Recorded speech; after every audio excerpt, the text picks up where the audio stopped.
Howdy, everybody, and welcome to the Æther-Tech Wars. I am Matthew R. Dawson, your friendly neighborhood host and GM for this Pathfinder 2E campaign. And joining me around my virtual table tonight are Brandie, Brie, Delioth, Dyto, and John. Say hi, everyone. Hi, everyone. Hi. Now, before we begin, we do have a few announcements to get through, starting with our sponsor for this evening's show, XSplit. XSplit is a high-quality virtual webcam background remover that works with your already existing webcam. Using this program, you can protect your privacy while you work or play remotely by blurring the background, removing it entirely, or even putting a picture in the background instead. You can download the app today at xsplit.com, and if you use the coupon code RANDOM with a capital R, you can get 10% off of your purchase. You can find our referral link in the chat and show description. Up next this week on Wednesday, we're back with another episode of Dreams of Infinity, our Magi Knights Awakening campaign. And it's going to be a really fun game because our entire crew is going to be just exhausted for having to go to school the next day. But they also just leveled up, which is a lot of fun too. So they get to try out some new toys. Now, you can keep up to date on our schedule and everything we do here on the network by following us on Facebook as Random Rhapsody TV, on Twitter as @random_Rhapsody, on Blue Sky as Random Rhapsody, and on TikTok as Random Rhapsody_TV. And that's going to do it for our announcements. So join us as we return to the world of Loroupa and journey with a group of Pathfinders who have unwittingly found themselves embroiled in the Æther-Tech Wars.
And we're back.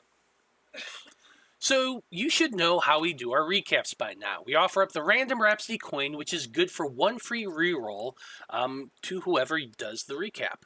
If I do it, I'm going to get that coin, and I have a really cool chart that I get to use to determine what happens that day, and it's never good for the players. So I assume somebody's going to want to do that recap instead. With that in mind, who wants to do our recap this week? I'll do it. Okay. Well, Maiko, tell us what happened last time on the Æther-Tech Wars.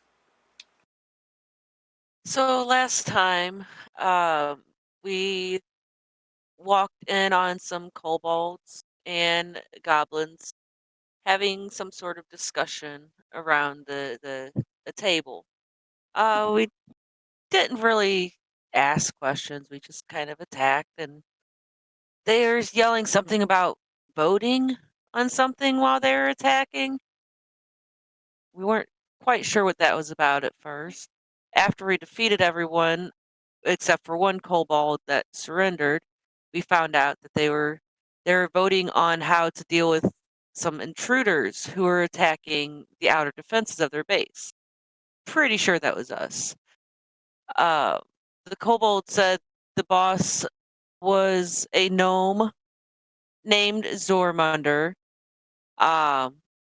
and he confided that he was having his hirelings use a digger to dig up to the village and steal supplies for his experiments. Then he's let us know that the experiments first were a digger, and then much more recently, he made a more powerful construct with power to rival a dragon. Interestingly enough, they've been eating quite a bit of dragon meat lately. It's probably connected somehow. We paid the kobold to go find its clanmates who are hunting and have them abandon the boss. Hopefully they will, agree and stick to their side of the deal. The kobold told us the new construct is resistant to electricity but weak against water. I tried to disarm the trap in the previous room, but whoever made that trap did a really awful job on it, and it went off. And I mean, it was not my fault. It's just the shoddy trap maker. We decided instead to take a keg of beer and try to use that to douse this construct. So we scouted the next room, found a bottomless hole, set up our keg of beer that we're going to try to dump on this construct once it appears. Oh, and then Aeden heard some whispering at the bottom of that cliff. As the rest of us joined, we forgot about lights attracting the enemies, so they had to engineering assistance running up to attack us. Absolutely, and that's where we find ourselves. So, there you go, there's the Random Rhapsody coin. Don't forget to use it. It's only going to last the session. Well, okay, Pathfinders, let's go ahead and get things started by having everybody roll for initiative. No, thank you. I'd rather not. Too bad. Now, as you said, you did place your beer at the top of the cliff, and that's where where you have that set up. You're all kind of gathered around that bottomless hole that you had all just kind of gathered around and threw the torch down to watch.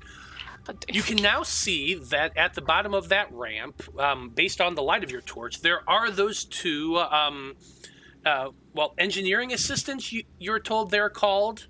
You see a goblin and a kobold who've been identified to you all as Benga and Kikrich. You don't see the third one, the boss, but you did hear him yell out, so you know he's got to be around somewhere. So let's go ahead and get this guy in. Why is that taking so long? There we go.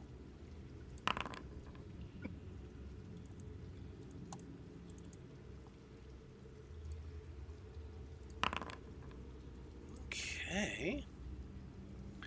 Let's get some fighting music going on here.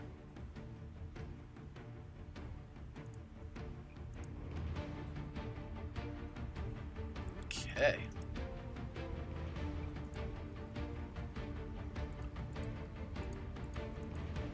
Foundry is actually kind of going slow for me for today for some reason. It's okay. Anyway, let's go ahead and get things started off. We are at the top of the turn order, and Malachi, you are the first one to react. You see those two kobolds, that are the kobold and the goblin, at the bottom of that ramp. The ramp is a 20-foot descent, just so you know. But you can see at least the top of their heads, kind of gleaming a little bit from the light of the torch you're holding. So, what do you do? Light a cigarette. Well, I twirl my pistol on my finger, and I take 10 steps forward as part of my first action. And I can see their shiny tops of their heads, so I'll aim at those and attempt to blow their brains out. So let's go for the goblin. Okay.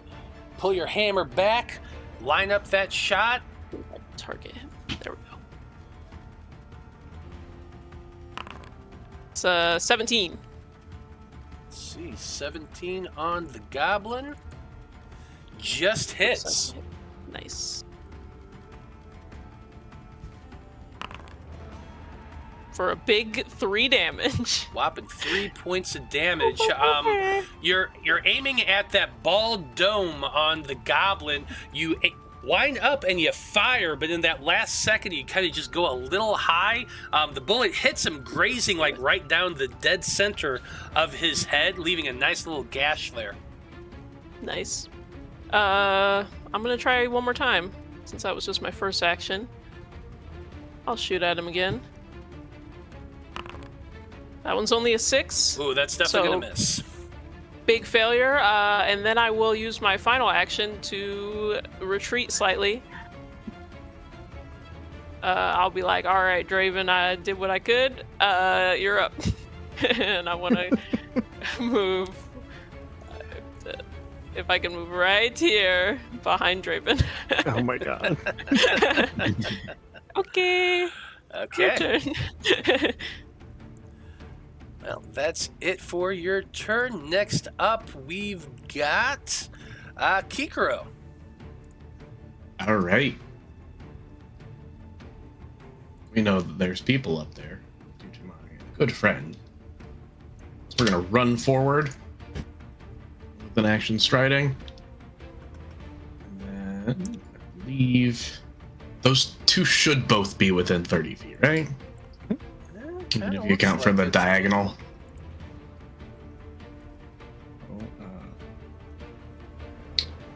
Throw out a bolt of lightning towards them, casting electric arc. Love it. Both of them make a reflex save. Let's see. I'm gonna try to do this. Man. Let's see if I can do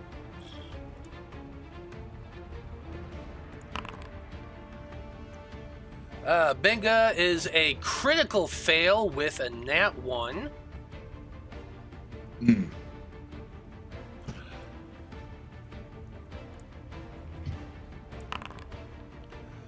The kobold is also a failure with a 16. So the kobold will take the full 7, and the benga will take double that. 7 on the kobold, double on the goblin. Boom, 14 points of damage. Ouch. You send this electric arc going flying from your fingers towards those two creatures down there, just zapping the living hell out of them.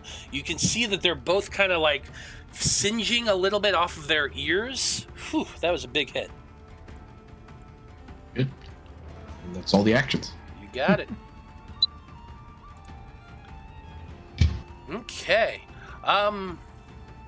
Next up is Kikiro, who just got hit pretty damn hard by that electric arc. He is not too thrilled about that fact.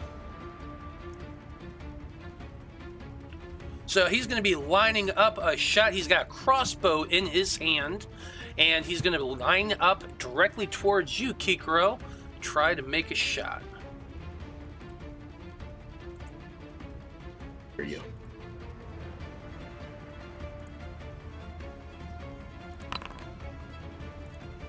Whew, that's going to be a 26. I assume that hits. That does hit. 6 points of damage to you. This is fine.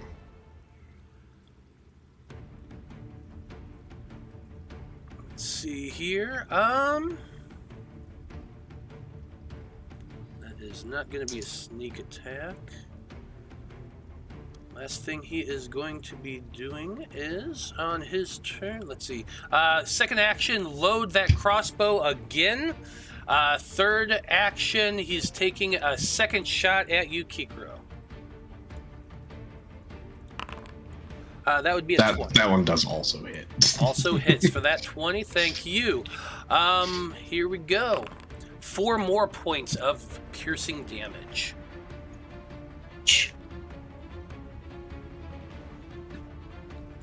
No problem. After that, the kobold is going to yell out, "You'll never get us! You can't stop us! We will be victorious!"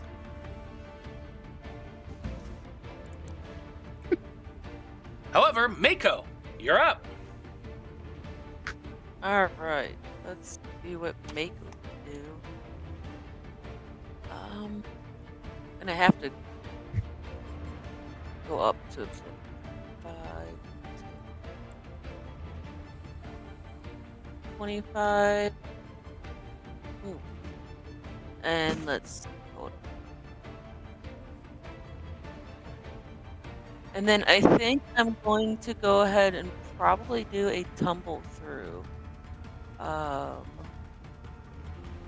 this guy. So I'm gonna go another 5, 10, 15, and remind me again, how do I do my So, tumble? what it is you're going to be making an acrobatics check versus their DC.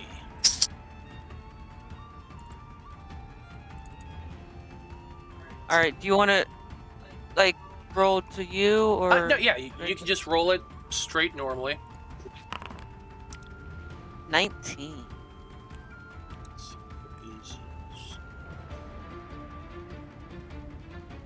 Yes, a 19 does succeed. He is now flat-footed. Okay, perfect. And that gives me panache, correct? Panache. I believe that is one of your abilities. Let me double check here.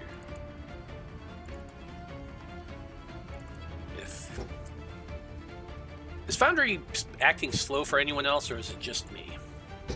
Me as well. I don't even hold on. I'm not seeing where tumble through is on here. I know I have it. Yeah, it's just tumble through is an ability pretty much anybody can do. It's a part of your stride action. Oh wait, it was being my panache that or Yeah, my here. it's, That tells you.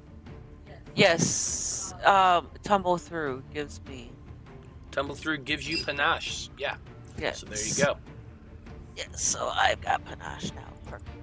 All right, and then after I do that, I am going to turn around and attack that guy, and I am going to. There's your panache. And then I'm going to use my unbalancing finish. Hold on a second. This is a new one. I gotta remember what it does. Okay, so yeah, I'm going to use my unbalancing finisher. So if it works, then he's going to be off guard until the next turn. Although he's probably gonna die. Yeah. Oh.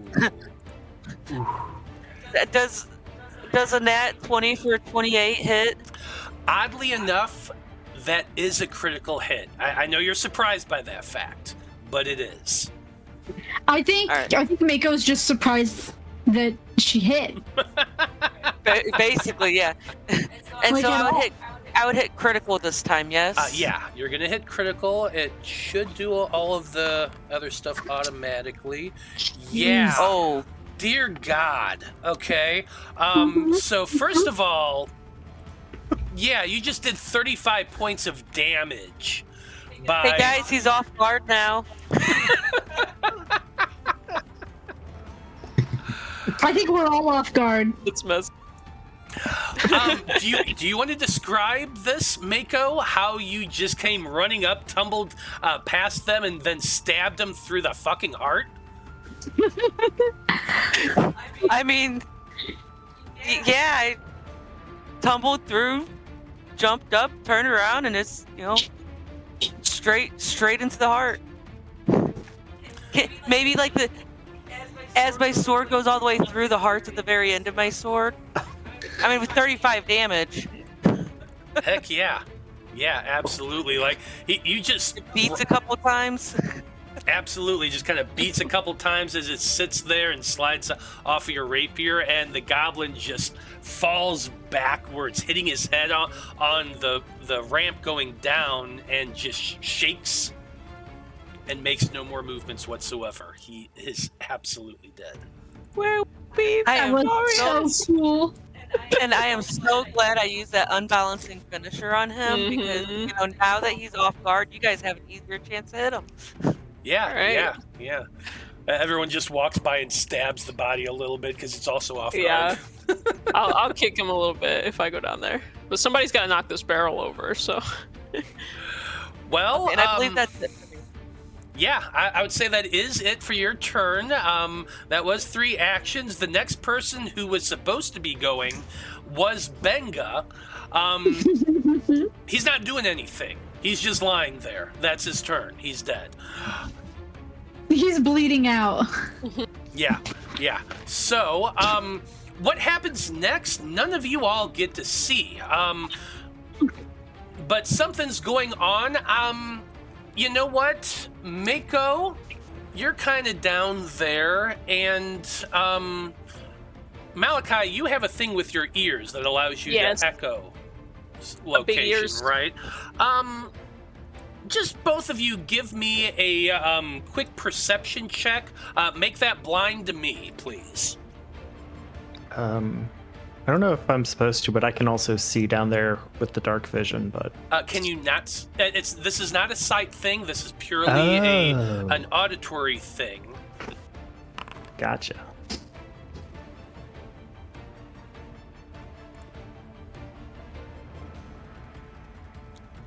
Wait, that's private GM or blind GM? Blind GM.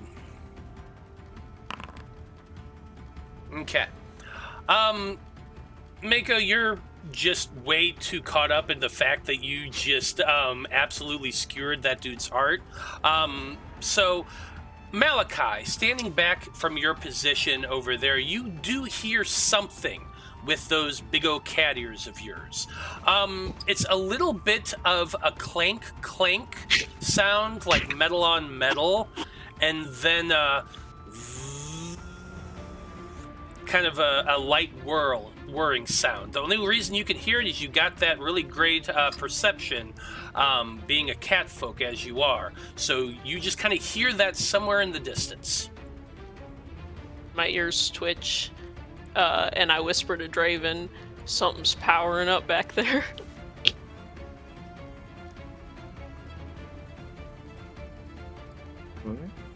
Okay. Draven, it is your turn. With that being said, it's going to be a really big turn for me. I think I do want to do a perception check to see if I can actually see anything coming from that direction, or get a little bit more insight as to, like, if there's any more enemies that I can spot. Yeah, absolutely. That is just going to be a perception check from you then. Gotcha. 24? So, you do have your dark vision. You don't see anything within the 60 feet of you for right now. But I will tell you this, that with your 24, you also hear the echo of that kind of mechanical clinking sound. Okay. Good to know. With that, for my next move, I'm gonna actually come step in front of Kiriko. I will give you then- one more thing real quick, since you Oh, rolled sure. a 24, just so you know. It was definitely coming from the east. You know that for a Beautiful. fact. Okay? Love that. Thank you. So yeah, I'll step in front and then do the shield raise action, which actually, since we leveled up, allows me to do my new thing, which is Devoted Guardian. I adopt a wide stance, ready to defend both myself and Chosen Ward. So Kiriko, you're gonna get a +1 bonus to your AC for as long as you're around me. Very cool. Yeah, Best friend. you're my best friend. Love it. That should be it for your turn. So, Aeden, you're up next. I am going to use an action to move up to there. And then I am going to take some of the rocks off the wall and cast telekinetic projectile at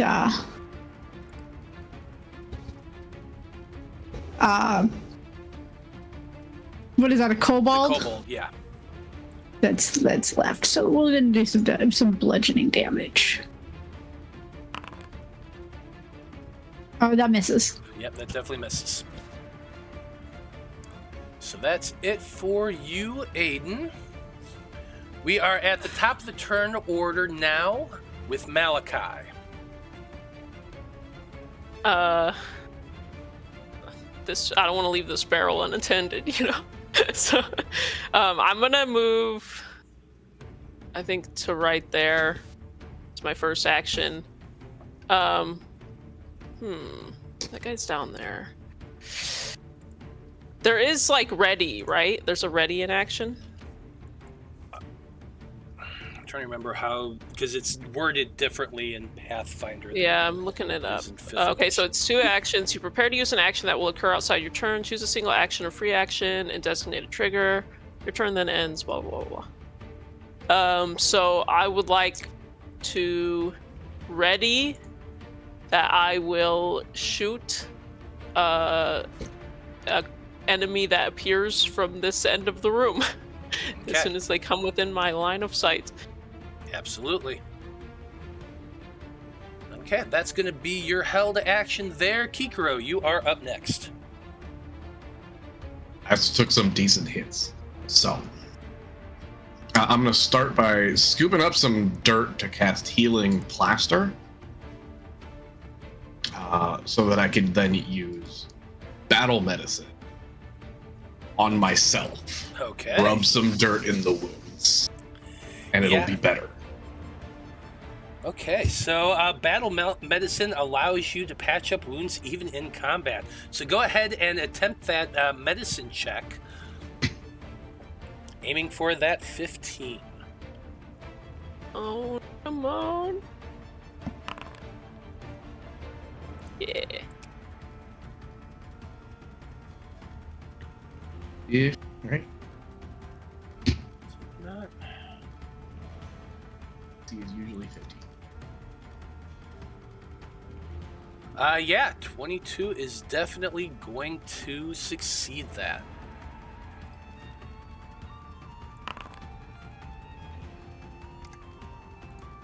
Nice. Very nice. So basically, you grab up a handful of dirt, purify it a little bit, then rub it on your body to deal with these 2 crossbow wounds that you have. I don't know how that works, but somehow it works, and you're healed for 13. Mm-hmm. Very nice. I think that'd be 2 actions.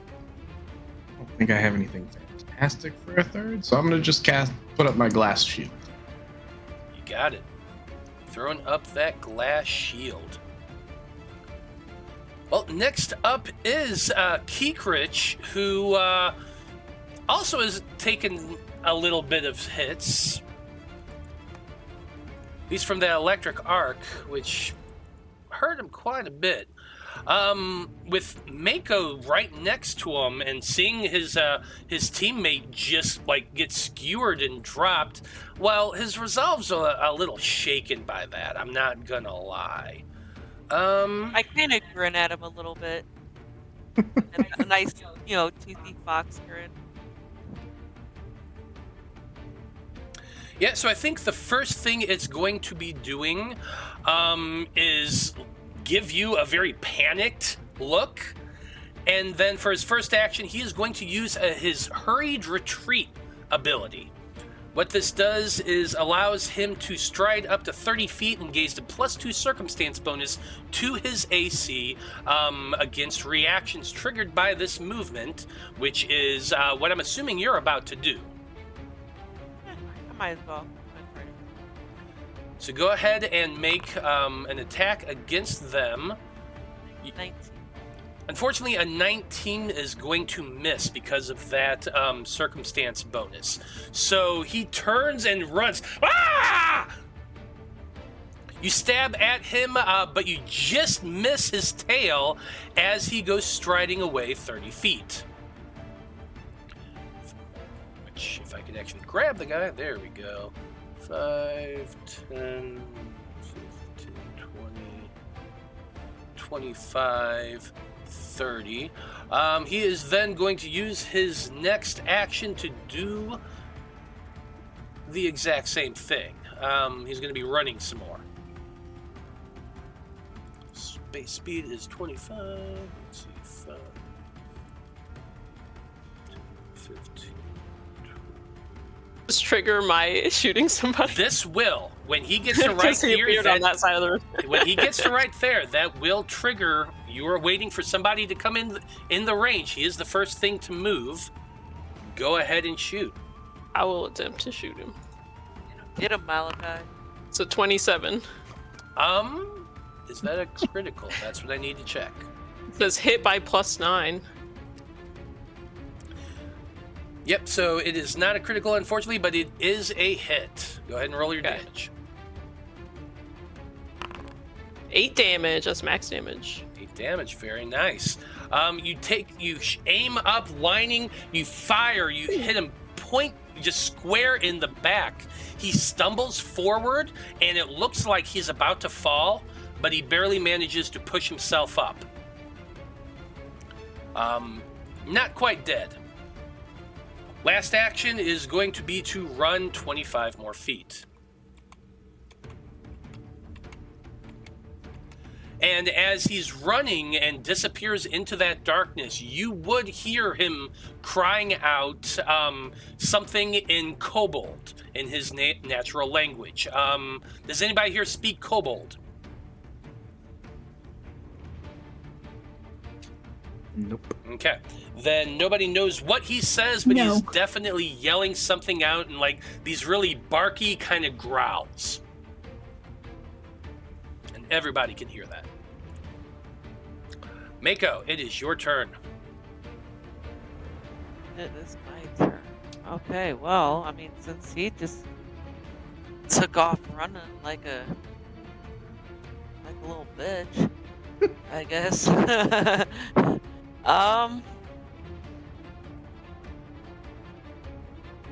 I'm gonna start heading over that way then. 5,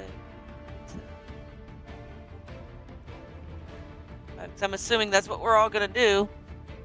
Somebody's got to push this barrel. Oh, well, that's. I think Malachi's got some good barrel pushing arms. Oh, no.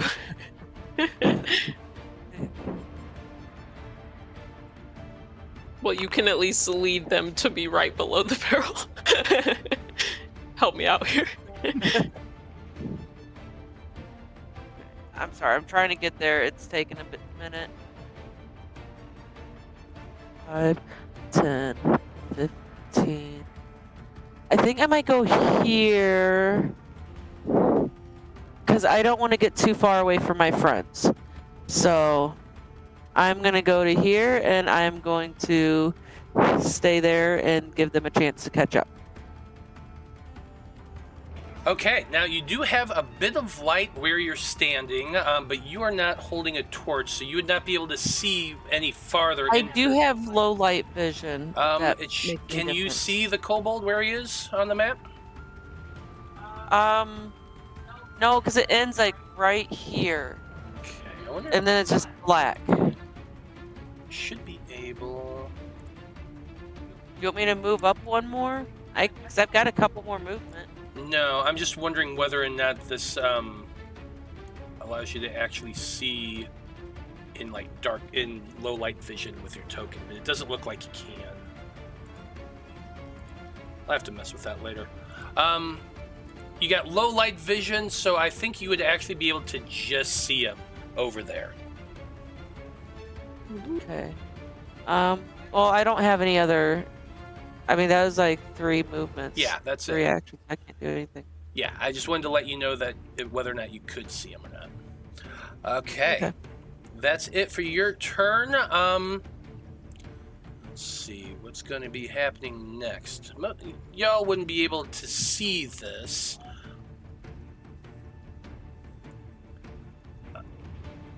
Maiko,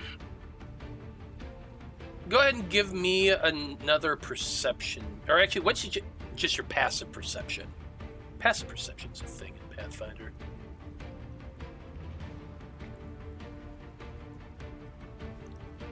Maybe?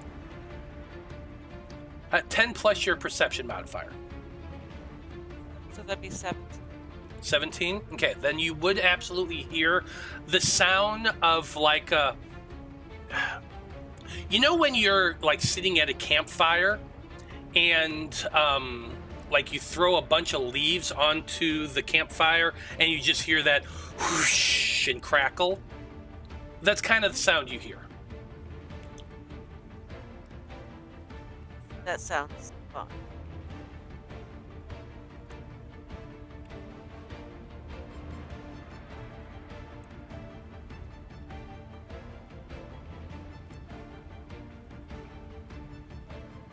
Okay. Draven, it is your turn.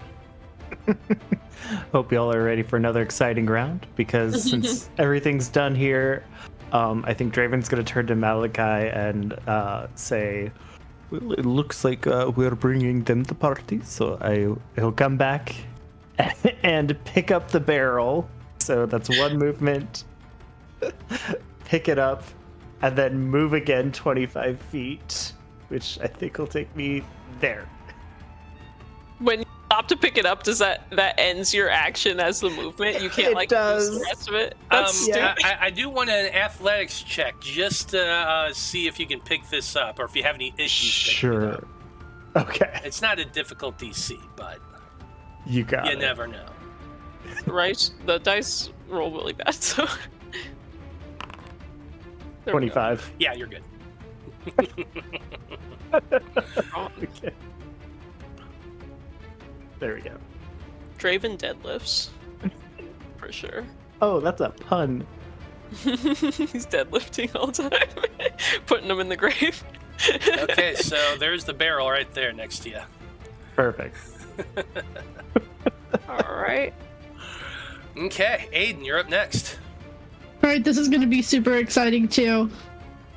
I'm just going to move.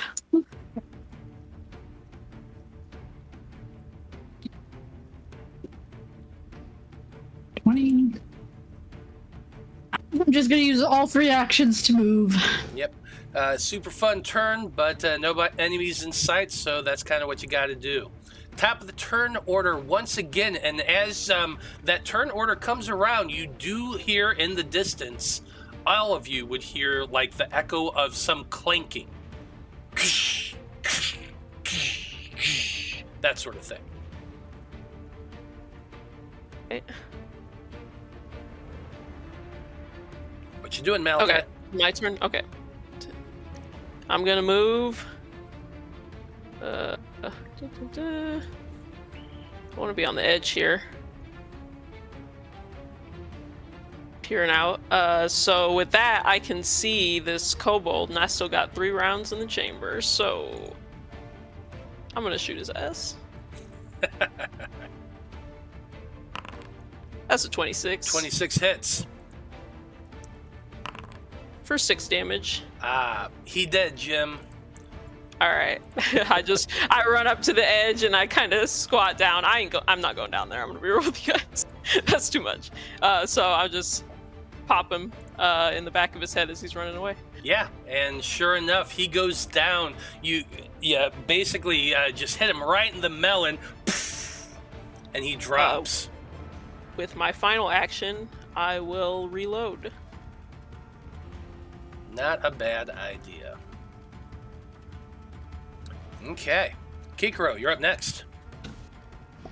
Right on. Y'all took the least fun way down possible, so I'm going to leap off the edge to the ground. Okay, you got anything? What, 20 feet? Yeah, it's about 20 feet. I don't take fall damage. Yeah, that's right, because because all that I have bird very shit. light bones. Yeah, so you just kind of jump, spread your wings, and just kind of coast down the 20 feet, landing lightly. Yeah. Show off. Aeden just got jealous. Really jealous.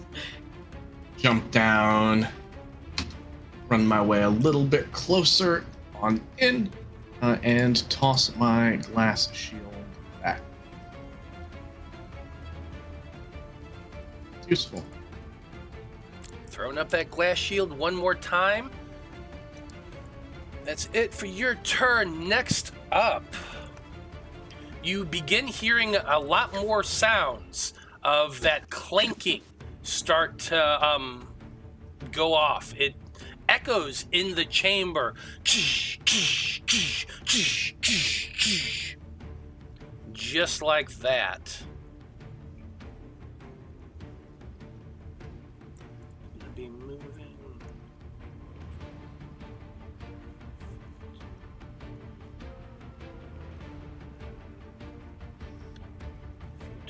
There. 15.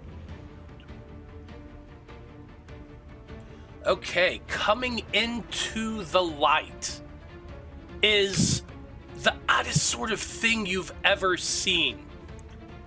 You saw the digger before, small, squat, barrel-shaped with a large head and a kind of almost cartoon dog-looking jaw. But this thing that steps forward is unique. The first thing you notice is that the entirety of it is made out of bronze and brass and steel, all mixed together in different ways. There's like tubes and pipes sticking out from the thing. There's a little trail of smoke coming from a smokestack towards the back of it, the tinge with just an odd sort of light green light to it.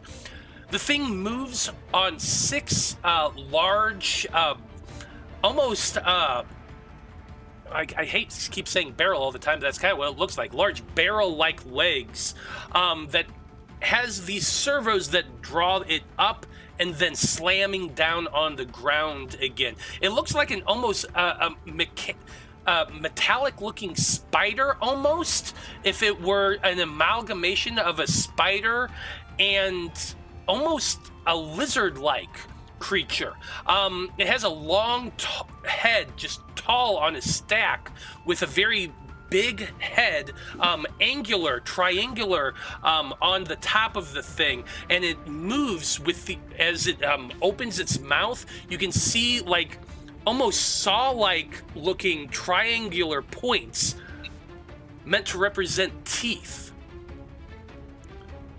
It looks like somebody dreamt up an eldritch horror mix of a dragon and a spider and then made it out of random parts of armor and metalwork. I don't like it. You may not like it, but it definitely likes y'all because it looks at you all, and this odd sort of head just kind of like turns and turns and then turns and turns again. It's very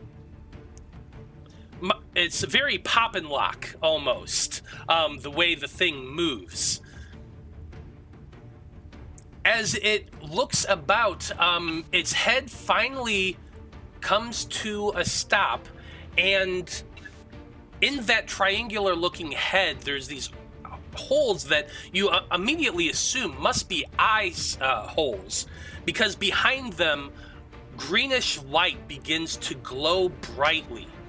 And both of those lights just turn and focus directly down on Maiko, who is about 10 feet away from it. From behind this odd-looking, almost trash bag-like tentacle shoots out and extends and starts flying towards you, Maiko, almost like a whip. But the size of it is large. It's almost basketball size around, long like a tail. And it just comes flying around the construct to try to basically punch you in the gut.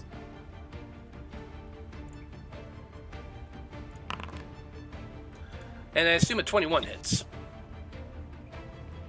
Yeah, it just hits. So that's going to be 6 points of bludgeoning damage to you.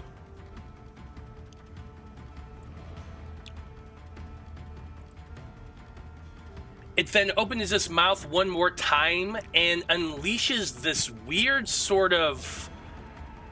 the sound is almost like feedback on a speaker, really loud and sharp and poignant right in your ears, as like the sound echoes off of the walls of the stone chamber you're now in. But that's going to be it for its turn. Maiko, you just got sucker punched by a giant whip-like tail. What do you do? I did get sucker punched.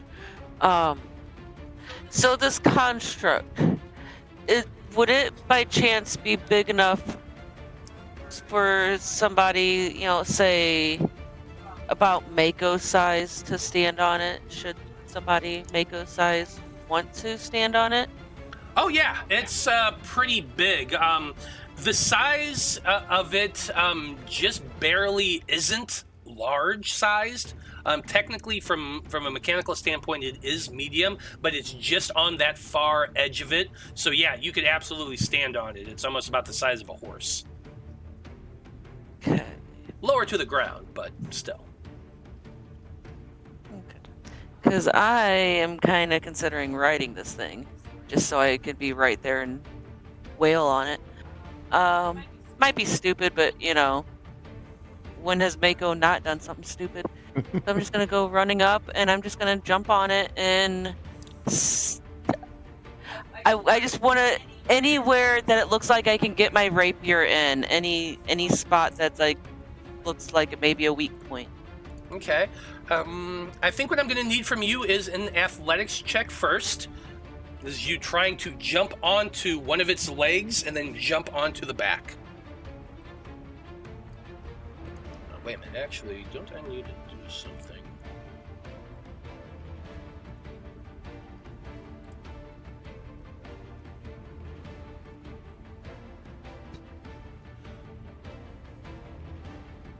Okay, actually, before you're doing that, or about the same time as this is happening, so go ahead and make your athletics check first, because it's going to be relevant. 15, not great. Okay, well, 15 is good enough to jump up there, but when that happens, as a reaction, the creature gets to use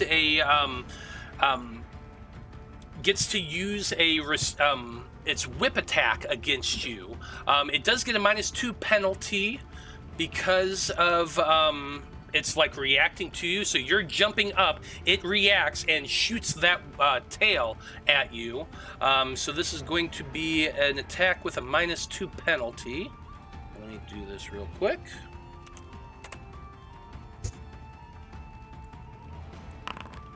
I assume a 23 still hits. Yeah. Yes, so when that so you jump up, it swipes out at you with the tail, hitting you. You're going to take a total of 9 points of damage, bludgeoning damage, and it wraps around you and pulls you down. It is now restraining you. Or actually, let's see. If it hits, the creature stops moving in the square. So you're not restrained, but you need to move backwards one. Wait, so then I don't jump on it? You're not on top of it, because as you're jumping onto him, he reacted, whipped you with its tail, and drug you down using its reaction. Okay, so I guess I'm here then. So yes, you are there. You were not able to get on top of it. Well, crap. That did not work out the way I planned. Surprise, surprise. I'm just gonna still go and take a stab at it. Like I said, if I can see anywhere that's possibly like, a weak point. 21 to hit. 21 just misses. Gosh dang. We do have some hero points. You do have 3 hero points, I will remind you. And you have the random Rhapsody coin. That's true. The coinage. Oh yeah, the coin. The coin, is that a reroll or is that a It's a reroll. nat 20 for the reroll? I'm gonna go ahead and use my random Rhapsody coin. Okay, use that coin and reroll. Please be better. 24, does that hit? 24 does hit. Nice. My mouse was covering the 4, and I thought it said 21 again. Like, no! 6 damage. Nice, max damage. Okay. And let me see something, because He does take the 6 damage.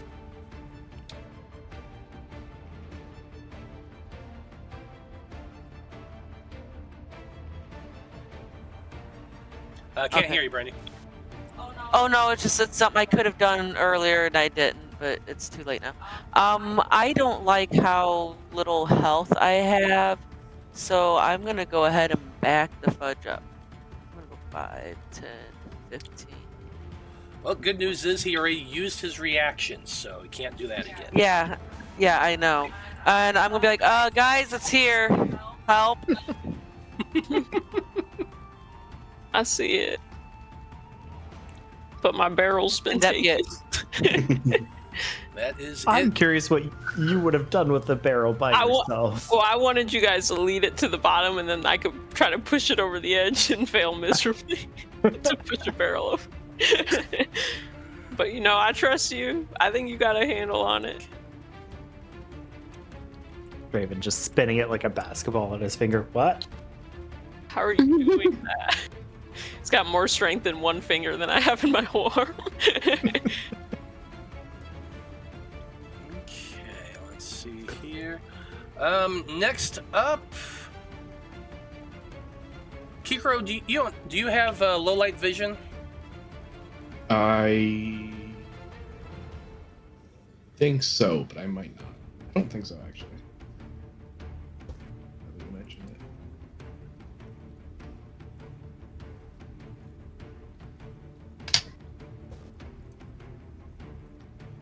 Technology to figure it out.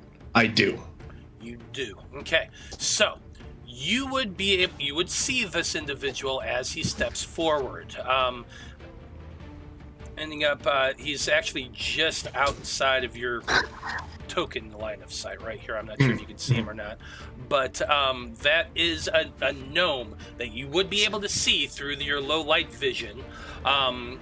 He's a short man, long pointed ears, a very large bulbous nose. He has white hair that's like he has the mutton chops on the side of his head. Then they're just bright silver hair. His eyebrows are bushy and silver as well, and he's wearing like a leather cap on his head. He seems to be muttering something, and he is going to go ahead and use 2 actions to cast Magic Missile at you. How dare you? So let's see. For each you get 2 shots, so this is going to be 2 force bolts at you.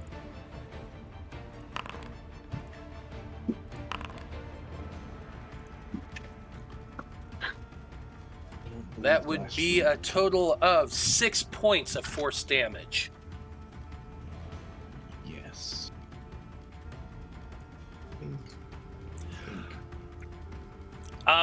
You all would hear him yell out in common, "I don't know who you are, but you will never stop my experiments! Flee now while you still have a chance!"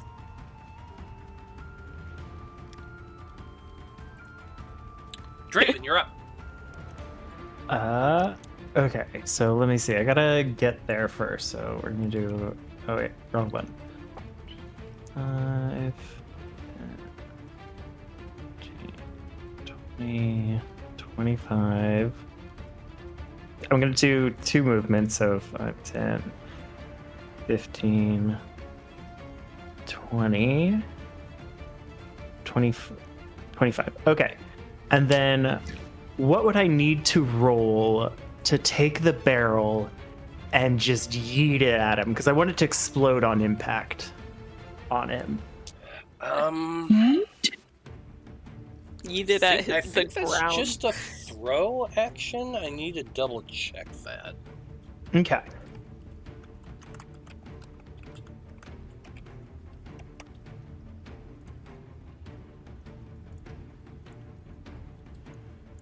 Okay.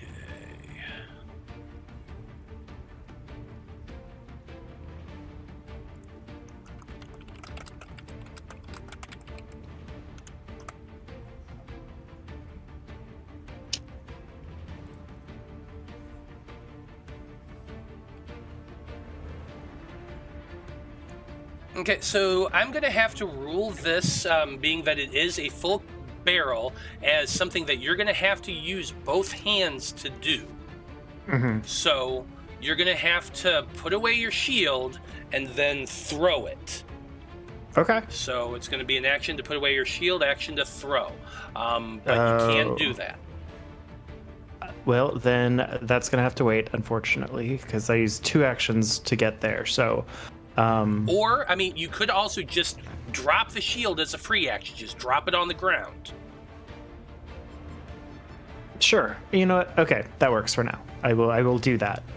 Okay. So you just drop the shield completely. You've got that barrel that you've been kind of dragging along with you, but to throw it is a little bit more of a challenge. So you're going to have to grab it with both arms and launch. Mm-hmm. This is going to be an unarmed. Let's see. If you use strength for throw, I think you use strength for throw. So yeah, it's just going to be D20 plus your strength mod. Okay. I'm going to let you know that the DC is lower on this because you're not like trying to really damage it. You're just trying to hit the thing, and it's a pretty big target. Yay. Said about strength modifier? Okay. Okay. That sounds about right. Hero point. Yeah, point. actually, I would like to use use the hero point hero if I point. can. Yeah, good call. Worth a try. Yeah, go ahead and re-roll that. There, I just took away a hero point. Thank you. 23? That's better. 23. For that, yes. So, since you actually beat his DC, his AC, I'm going to say that you picked it up. You threw it as hard as you can. It strikes just in that perfect moment right on the chin of the thing, so that when you strike it, the barrel shatters and the beer just hits the thing immediately, beginning to flow into those open little crevices that Maiko had noticed, because, you know, parts move and there's like gaps in between them. So the beer goes flying into that thing. You do see sputter and a crack, and you are going to do a total of, let's see here.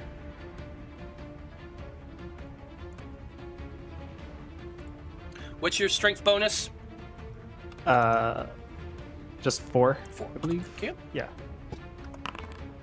14 points of damage to this construct, as you see sparks fly and some electrical you know, the electrical arcs that you see just kind of sputter around the thing, or around its chest a little bit. It's throwing sparks now, which is a little dangerous. And you hear the gnome yell, "No! Why did you do that?" Malachi's like, woo, yeah! That was awesome! Did I do good? Somebody can't hold their liquor. Nice. Yeah, absolutely. That's gonna be it for your turn, Aiden. Yeah.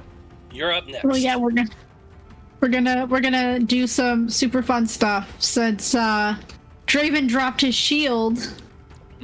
I know. I am going to first use my shield, and I'm gonna amp it. So he's kind of covered in like these, like, they're not sticky like honey, but they smell sweet. Like ethereal, like wings. Like 3 of them are gonna wrap around him.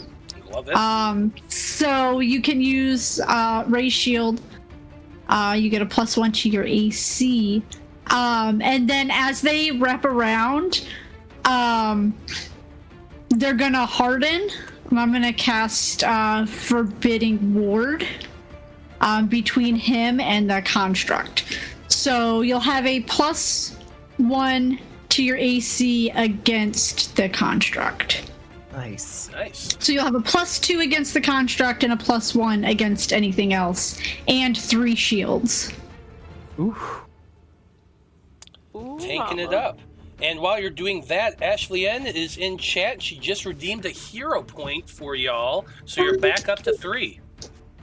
Ashley N keeping us alive. Absolutely. Okay, is that it for your turn, Aiden?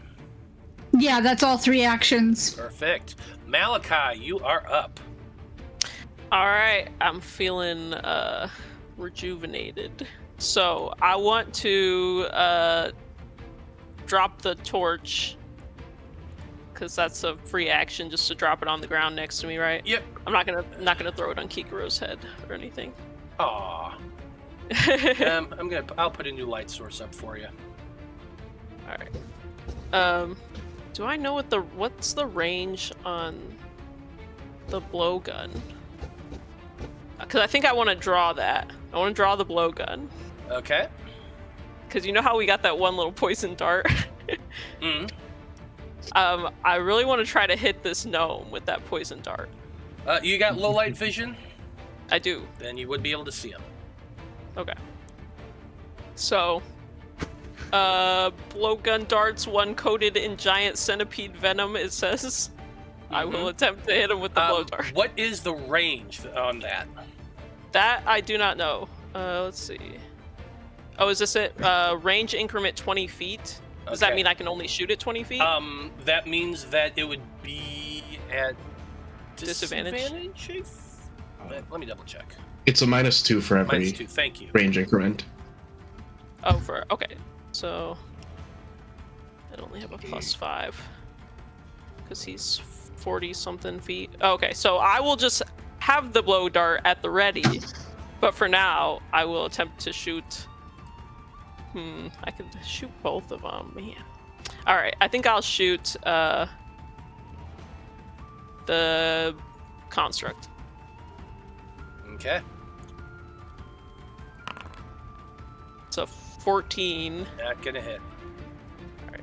Why am I targeting myself? There are still 3 hero points. I will remind everybody. Yeah, I'll give it a go. Why not? Okay, using that hero point, re-roll. It's worse. It is worse. Ouch. Of course. And that technically is only 1 bullet. Okay, so... Man. I could just try again. Because I only have 1 turn. Yeah, 1 action left. I'll try again. I'm sure I'm going to miss, but we'll see. Yep, that's 13. 13 has missed. There we go. Okay. That's it for Malachi. Next up, Kikiro. All right, that beer seemed very effective, so we're gonna try with salt water this time. Ooh. Yes. So I'm gonna spend my first couple actions casting Briny Bolt at it. Briny Bolt. Okay.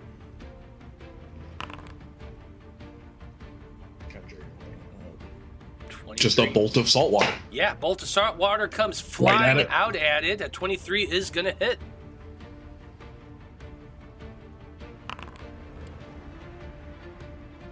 Seven bludgeoning damage, and also it's water, and it is blinded for 1 round. Okay, so let's see. Can this thing...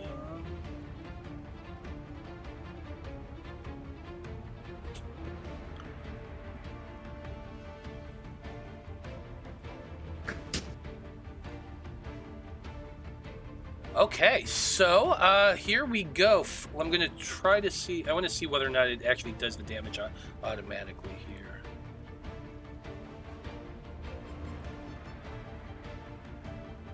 It did not. That's a shame. The water damage definitely hurt it, and it seems to do a little bit more because of that fact.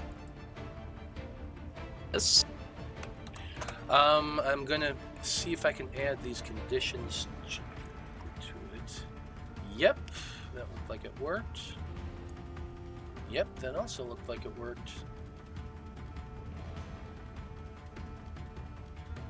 Yeah, both conditions worked on the guy, so you throw that briny water right at its face, hitting it directly in those, what you assume to be eyes, and you notice that, like, they start flickering on and off, like they're trying to blink out the salt and all of that, which is kind of weird, but definitely still works. Nice. That it for your turn? With third action, Dawson, throwing my glass shield back up. Throwing that glass shield back up. Good call. Okay. Next up is the metal construct.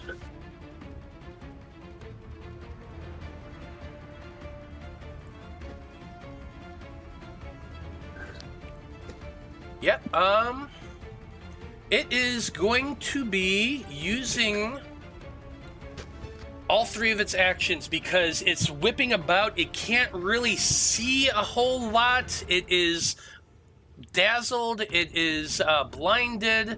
But it knows a general area. And so you see the mouth begin to open up.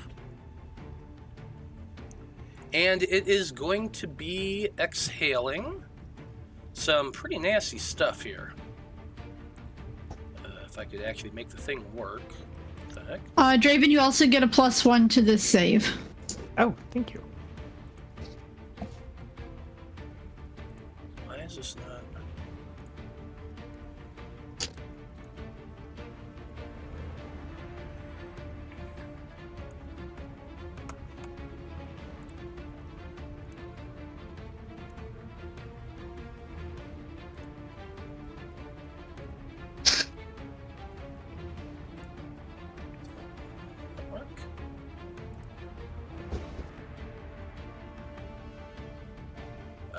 Why is it not? No, why is it not? He's shooting his master. Yeah, it's supposed to be pointed the other way, but it won't, like, turn for me, and I don't know why. What the hell? And now I just deleted the thing altogether. Awesome. We win! That's not irritating at all. If you're hovering the source, you should be able to shift scroll. Rotate it. Yeah, sorry about that, y'all. No, you're good. Man, I want to dart this guy so bad. I just want to see what this centipede poison does. Let's see, where was he? He was right there, right? It's probably immune to poison. No, not the construct. Oh, the dwarf. Yeah, the gnome. Gnome. Yeah, I doubt the construct would take poison damage. Okay, Ah. let's try this again.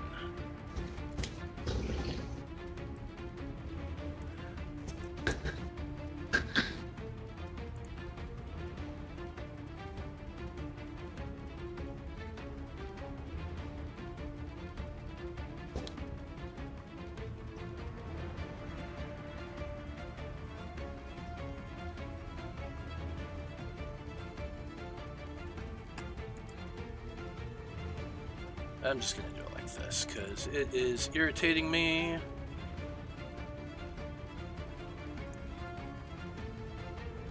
Whew, y'all are just right in there, aren't you? So yeah, I'm gonna need this from everybody. Go 20 feet up to hit me. It's a 30-foot cone. So yeah, it would. All right. I'm just gonna pop it up. So, or is it already popped up yet? Is this a... Yes, it is. So I'm gonna need everybody. Oh no, it's not.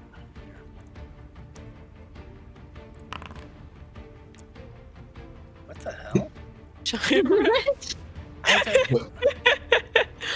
Well, you got the rat. So it's a reflex save, right? Yeah, it is a reflex save. Okay. We'll go ahead and roll that. I don't know why this is not working for me, but anyway, everyone give me reflex saves, please. You're aiming for a 20. I got a 25. Or, yeah, 25. I got very bad. 15. I'll remind everyone there are 2 hero points remaining if anyone wants to use them. Kikiro, Yeah, if you anybody want needs to. it, That was use a it. nat 1, please. I'm just gonna take it. It'll be fine.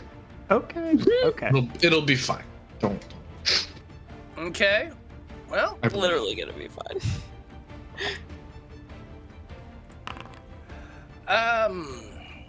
That giant rat got yeah, I don't. dazzled. Why though. is this is so weird? Where's the... Oh, I see what's the problem. It's because I got you. Okay, so yeah, flat check 19. It does work. That's why. Because it's forcing him to do a flat check every time. Every time he tries to do anything because he's dazzled. But he succeeded with a 19, so he is able to do it. It's 11 points of poison damage to anyone who failed, who rolled lower than a 20. If you succeeded, you take half. If you critted, you take double. So I'm unconscious and dying. Just so we're clear. But Yeah. you said it would be fine, so... Yeah, I'm fine. I'm just also dying. You know. Oh, okay. That's what I'm saying. Like, you're fine. Sometimes you just are dying, and that's okay. Okay. I'll do what I can. Oog. I need to make a note real quick. Okay. So, the thing opens its mouth and just exhales this gigantic cloud of noxious green mist, filling a 30-foot area. Yeah. Would Draven have been able to shield block that 5 damage? Can you shield block a breath weapon? I don't know. Not normally. The trigger is taking physical. Yeah. Physical damage, so probably not now. Unless you would consider that. Add but- your edge. Considered physical. Oh, wait, I'm looking at the shield block on mine, but let me look at the spell. The spell is the same triggers. Physical damage is bludgeoning, piercing, or slashing. So that would be a no. Yeah, that's fine. Okay. Let me get this stupid measurement tool off of here. There we go. Everyone watches as this big blast of that greenish mist just hits everybody. Kikiro, breathing in this, drops, just falls down unconscious. We do have Pink Sheet Geek redeeming a hero point in chat. I'm going to go ahead and add that real quick. Keeping yourself up. To replace And the one I wasted.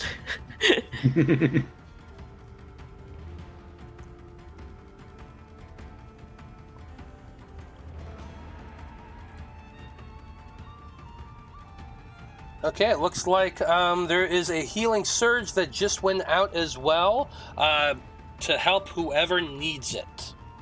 Does healing help dying? Yes, it would. So, let me roll here real quick.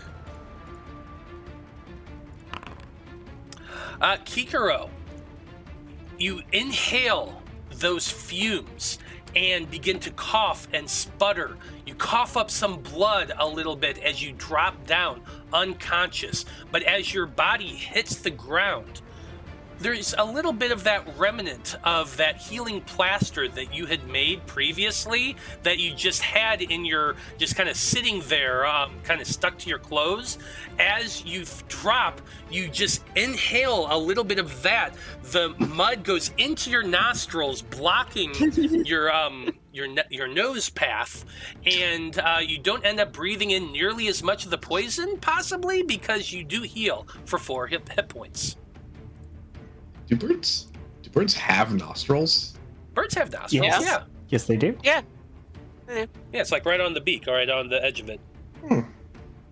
The healing surge goes to everybody? No, it just goes to whoever needs it. Oh, just one person? Yeah. Okay. Oh, it's only for one person? I thought it was like... Yeah, I changed it from the last time, Okay. from the last campaign. But yeah, now it's to a character, it's or even an enemy. If anyone wants to heal the enemy a little bit, maybe I should do that. Anyway, let's see. It is Maiko's turn. Oh, actually, this needs to be re-added. Because it was at a 20. I'll have to redo this real quick, but...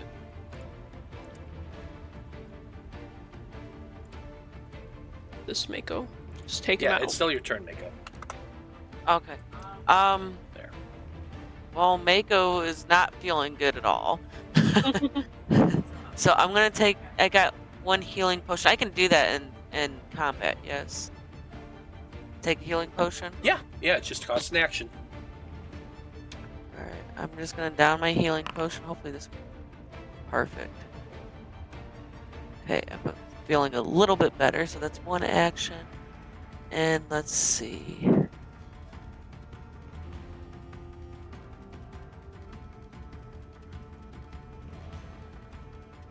I think I'm gonna do this. I'm gonna... Probably stupid. No, I'm not gonna do it. Actually, yeah. I'm just gonna go right to here. Go.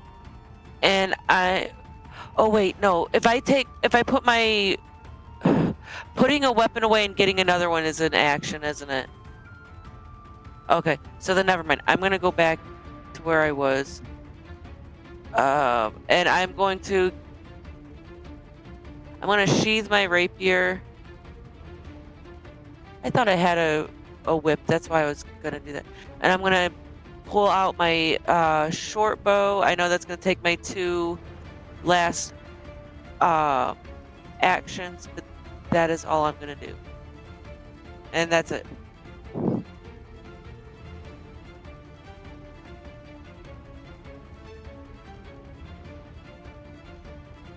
Yep, that's all I'm gonna do. Just switch it out to my short bow. Absolutely.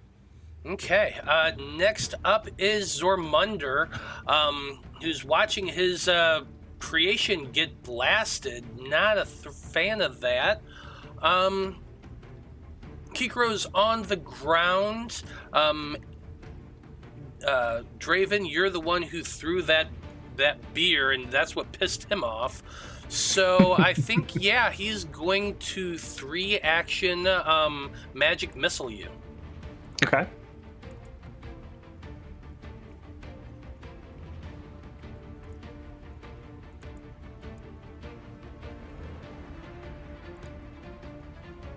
Let's see. So it's just going to be a 3 actions, so 3 shots. 1, 2, and 3. 3 magic missiles come shooting out from his outstretched hands. You're going to take a total of 4, 8, 11 points of damage. Mm-hmm.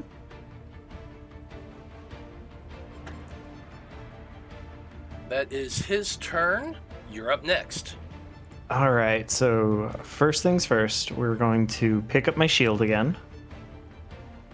Okay. And then I will cast Lay on Hands on Kikiro. And then last action, I will raise my shield and make them my ward so they have another bonus to their AC, a +1. You got it. A little bit of healing for Kikiro and some defense. Always helpful. Aeden, you're up next. Okay, what did I miss? What you missed is everyone got hit by a bunch of poison breath. Kikiro went down, got healed a little bit more, and Maiko moved. That's about it. And Draven picked up his shield. And Draven got his shield back and got hit by a bunch of magic missiles. Okay. Yeah. Your shield is circumstance or status? Status. Or is it? No. No. Circumstance bonus. Okay, I will use an action to sustain Forbidding Ward, giving Draven that extra +1. Okay. Thank you. I will use my free action to unleash my psyche. Okay. Aeden goes Super Saiyan for a moment. Weird. What is the range on this? 30 feet. Let's just see. And then I'm gonna move up.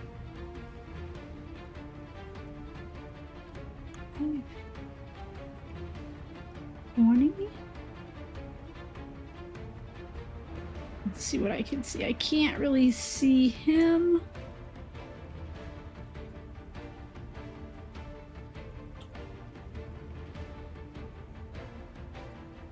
And let's use my last action now that I can see the big guy. I'm just gonna Psy Blast him.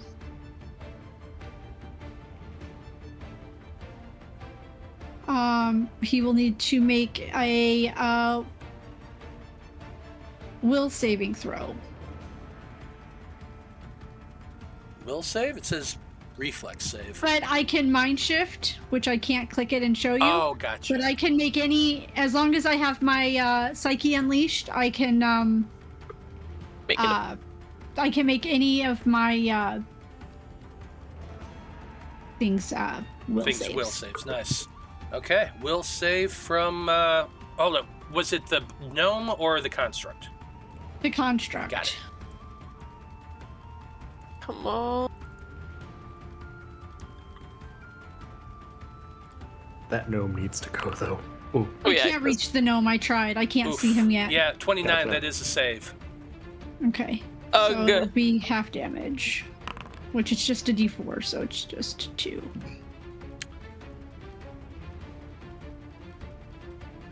Okay.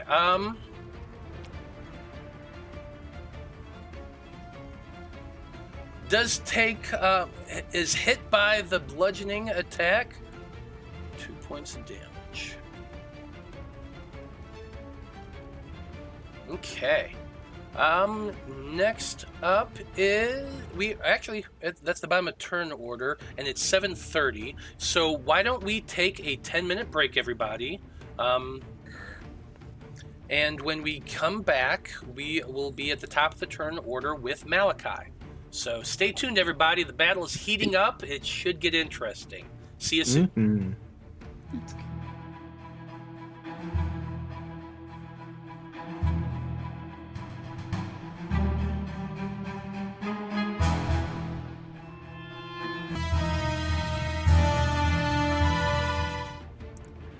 Howdy everybody, we are back, and when we last left off, it is the top of the turn order. Malachi, you are on the top of that ledge over there looking down. What are you doing? Alright, I think the smart thing to do is just to keep going after this construct. So that is what I'll do. I believe I've shot 2 shots, so I'm keeping track. That's a 24. To hit the construct. That That's does fine. hit. For 5 damage, I will attempt 1 more. See if I can get lucky. Doesn't look like it. Yep, 17 is a miss. And as my last action, just so he doesn't do that to me again, I'm going to move right here. Fair enough. Next up is Kikiro. You are lying prone, unconscious, or formerly unconscious, but alive. So I'm gonna go ahead and stand up. Always a good move.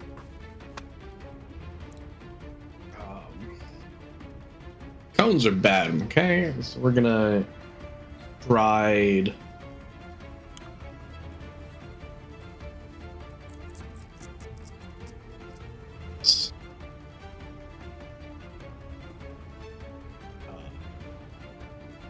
Two actions, and then third action we're gonna toss the shield up again.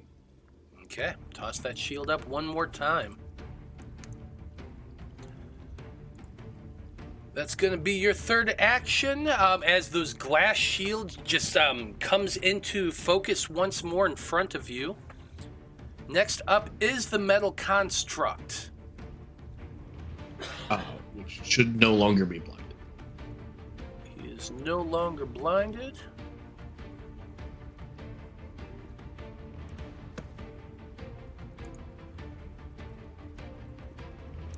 So on his turn, let's see. I think he's gonna have to. Yeah, Draven, you are in front. Aeden, you are right next to them. So I think he's going to be charging up 5, 10, 15 to right there. He wants to get right next to the both of you. And then for its remaining 2 actions, it's going to be using its Confused Frenzy action.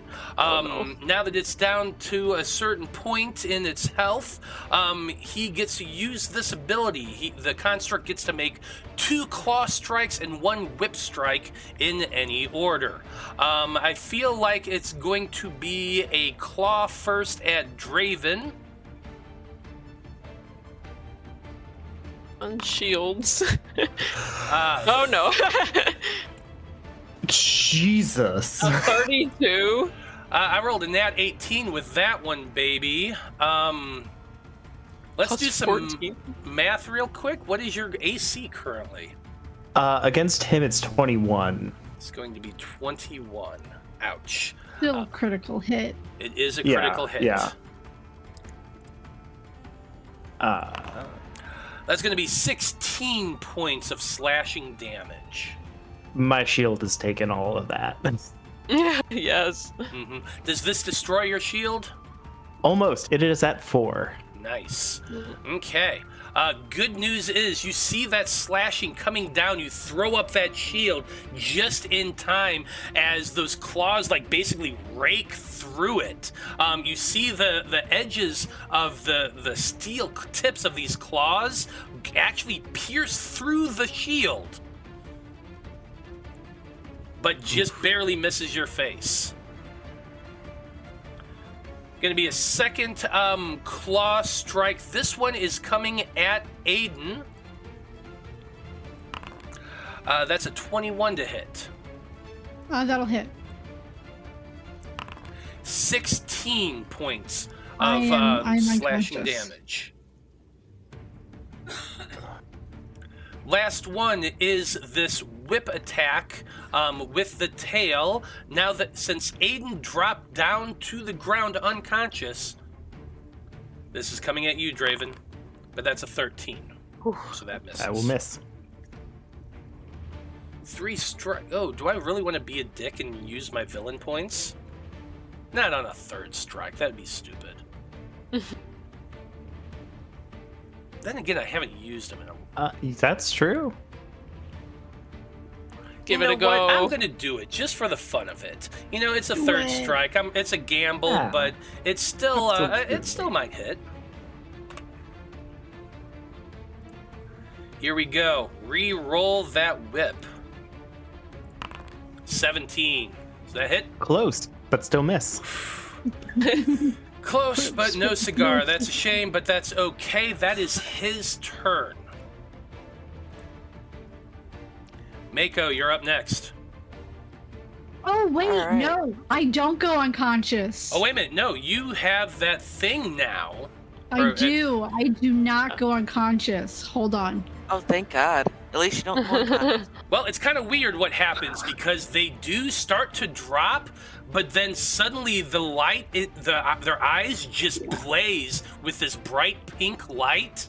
The hair stands up on its end. The antennae on her head just kind of twitch about rapidly, and you just see this big smile go on their face as they stand up. No change. As Then. I use entity right, entity's resurgence. I gain 1 hit point. This is what we call going beast mode. So I'm just gonna assume like once you get really hurt, you just get really pumped. Temp HP plus my key ability. So 5 temp HP, no, 6 temp HP because I don't know how to add. But I have a +1 to attack and damage roll.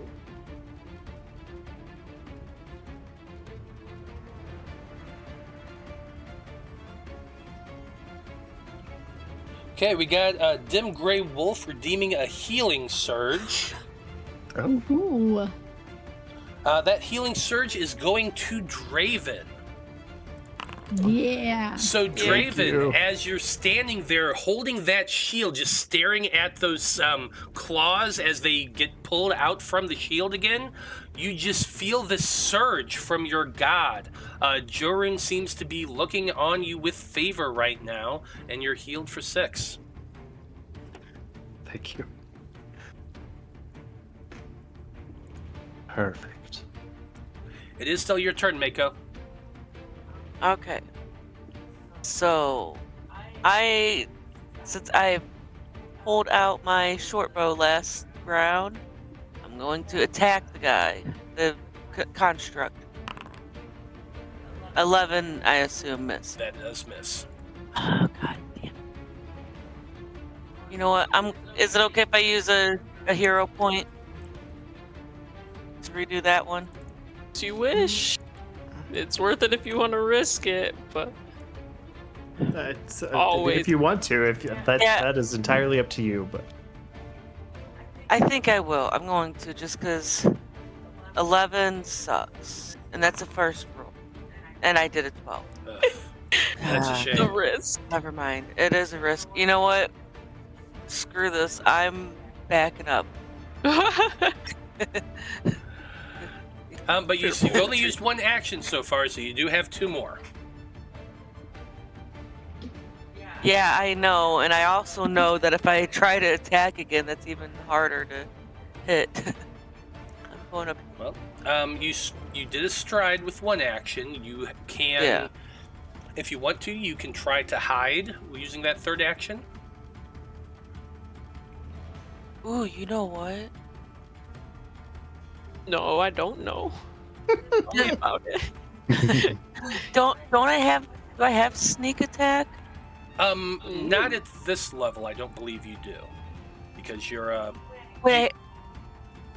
Oh, never mind. I have Yes, surprise you have attack, but surprise that's only attack. first Round. Okay. Yes. But Never. I will remind you, since we're new to this game, that hiding from something, it leaves them flat-footed. So, if you were to attack them after hiding. So, if you were to hide and succeed against them, they wouldn't know where you are, and that gives you a little bonus to the next time you try to hit them. Okay, I'm gonna do it. I could use all the help I can get right now. That would be my proficiency. Yeah, you're just going to make a stealth check for me. And while you're doing that, Ashley N is still helping y'all out. She redeemed another hero point for you. Thank you, Ashley. Thank you, Ashley. And I would assume a 27. I feel like That's an almost nat 20. That's an almost. I rolled 19 that. Didn't I? Yeah. Yeah. That was almost a nat 20. So yeah, let's just say you are quite concealed right now. Or hidden, not concealed.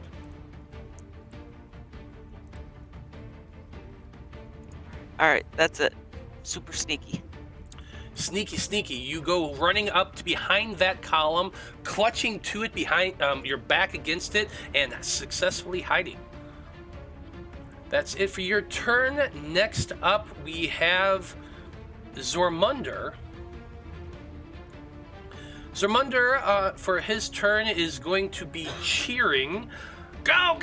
Kill them all! Kill them all! Let's see here.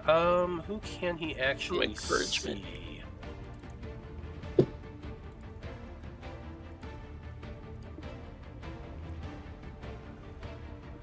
It does not see Malachi, though did see you up there at the time. Draven has that shield up and is looking kind of worse for wear. So sorry, buddy, but you are the clear target here. That's fair. That is going to be a... Let's see here. Actually, no, I'm going to change that. Given the fact that you've been defending really, really well against this, I'm going to change it. He is going to be casting Fear at you. Okay. So I'm going to need you to make a will saving throw for me. You still get a +1. Oh. 24. 24 Nice. does succeed. Very nice. He casts that spell at you, but like you just mean mug him, and are able to focus your mind, and he kind of jumps a little bit at that. And then he pulls out something from his belt. You would be able to see a little bit of what it is. It's only about a foot long. It's very thin. It looks like it could be. Well, it's in the size and the shape. You're guessing it's probably a wand. I need him gone, please. That is his turn. Draven, you are up. Okay. Free action, drop the remnants of my shield. That's fair. First action is going to take a healing potion that I have. Okay. It's 2, but I'll take it. Hey, every little bit helps. Exactly. Next action, I will draw the other shield that I have on hand. And then, since it's still kind of saved my ass, so we're going to raise that shield again. But this time, I will... it's all I can do right now. It's saving my butt. I mean, you're doing your job. You're tanking it. Exactly. Yeah, we gotta be doing damage. And this time I will have my little friend beside me get the +1 bonus. So, Aeden, you get a nice little boost to your DC or AC. Yay. And that's my turn. Okay. Aeden, you're up next. You are currently in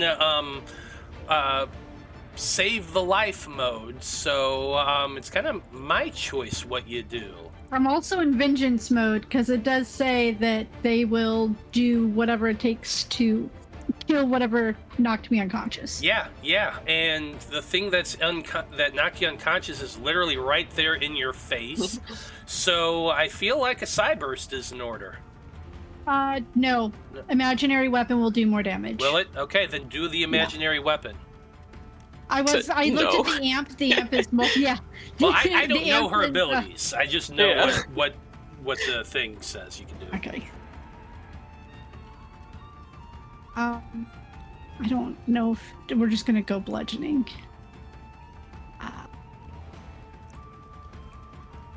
Okay.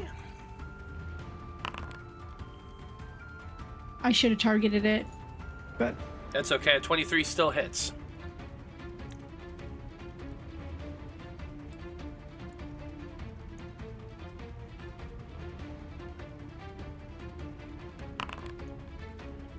Seven damage. Dang, I rolled like crap. A 1 and a 3. 7 points of damage to the construct. It's looking pretty damn rough right now. You can see that there are pierces and smashes along the frame, and on a lot of that tubing, there's big old dents that are expending steam.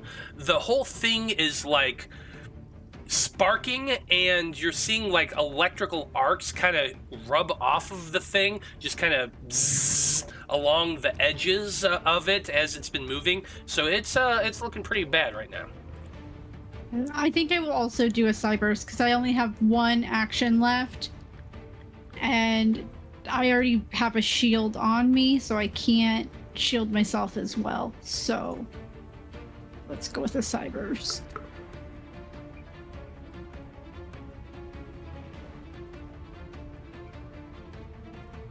Reflex save, because I'm not gonna switch the damage type. Okay.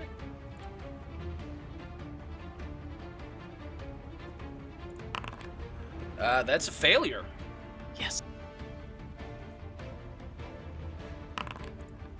3 damage. 3 more points of damage.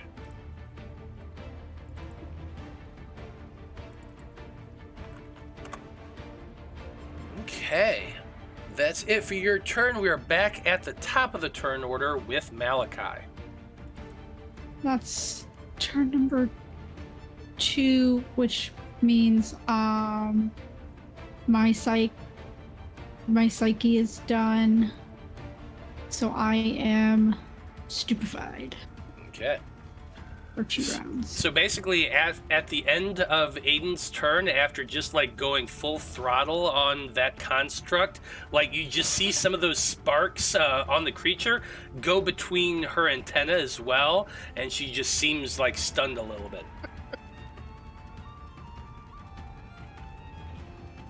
All right. Hey, Malachi, Dim Gray Wolf just redeemed advantage for you. So your first shot is going to have advantage. All right. Actually, well, you know what? I imagine I don't normally use advantage in this campaign. This is mostly made for D&D, but since it's still on, I'm going to go ahead and allow it, and I'm going to say that you got advantage on all your shots at the start since it costs 2,000. Heck yes. Okay.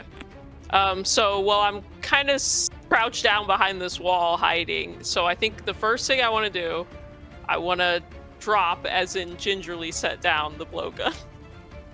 I'll be back for that. Okay. Because I would like to pull out. I have salt water that makes you puke in my bag, so I want to pull out the salt water that makes you puke. Okay. In my now free hand, and then I'll move up here. And then I want to drop it. I believe it's still an action to pull something else out of your pack, so that is going to be an action. I figured. Yeah. That's why I dropped the thing. One action to pull it out of my pack. Got it. 1 action to move forward, and then I would like to drop it on his head.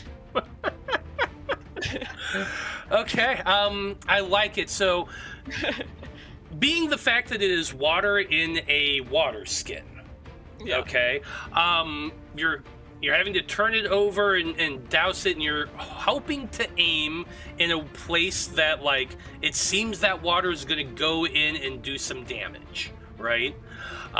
So I would like for you to just make for me a dexterity check. With advantage.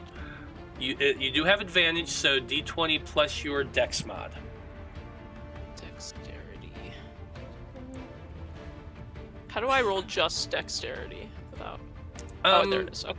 Yeah. I think I found it. Well, can I? Actually, I can't click this. It just says +3. Just do it in the chat. Yeah. Roll 1d20 plus 3. 1, or you can hit the little buttons. +3. Well, that's a 10, but I have advantage, so let's try again. +3. That's a 20. That's a 20. That's what you needed for this, because it's a pretty damn called shot. Roll for me 2d4. Okay. 2d4. That's 5. 5. You empty your water skin. You kind of hold the nozzle and pinch it a little bit, and then squeeze the bag, so you're shooting it like a super soaker almost right into the face of this thing, and those eye holes that are obviously a weak point. You saw Kikiro shoot some water at it previously. Your aim hits true, hitting it right in the eye. It's going to take that damage, and you see, like, the head starts smoking, and a bunch of electricity starts shooting out from this thing. Don't look safe. It does not really look all that safe, that's for sure. So, question. Was that a drop, or is that my third action? That's your third action for that. Okay. Alright. Well, then my turn is over. Next up is Kikiro. Right on. I think are all of my friends, because with the 20-foot, Malachi probably isn't within 30 feet of me. Are there?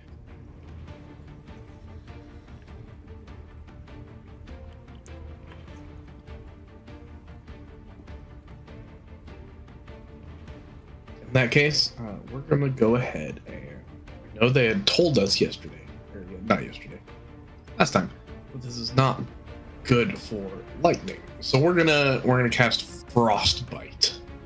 Ooh, Frostbite. Take that water and just try and freeze it on this construct. Fortitude save. Fortitude save. Ooh, critical success. So I have no effect. None whatsoever, unfortunately. He's too hot with all the sparking to be frozen. Yeah, it's just right? the heat from that electricity. So that's 2 actions. What else you got? And then we're casting Glass Shield for the third one. Glass Shield. I'm just as scared as the guy. Okay. Well, next up is Maiko. You are hiding behind this stone pillar over here, concealed, or hidden away. What are you doing? I was going to say concealed, but it's hidden. I think what I'm going to do is I'm going to go around.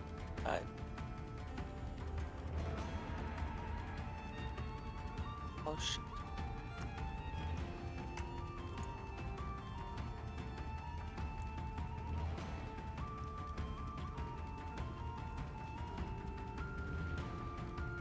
Oh, wait, I see where. Oh, wait a minute. No, Okay, it's one action. sorry. I accidentally skipped over the construct's turn. It is not your turn yet. Sorry, Maiko. Oh, okay. See? That's I'll my bad. move back. Yeah, go ahead and move back. Sorry, that was my bad. I hit the button twice, and I looked at it like, wait a minute. I do nothing yet. Yes, you do nothing yet. It is the construct's turn, and I need the construct to make a fortitude save first of all. Oh boy.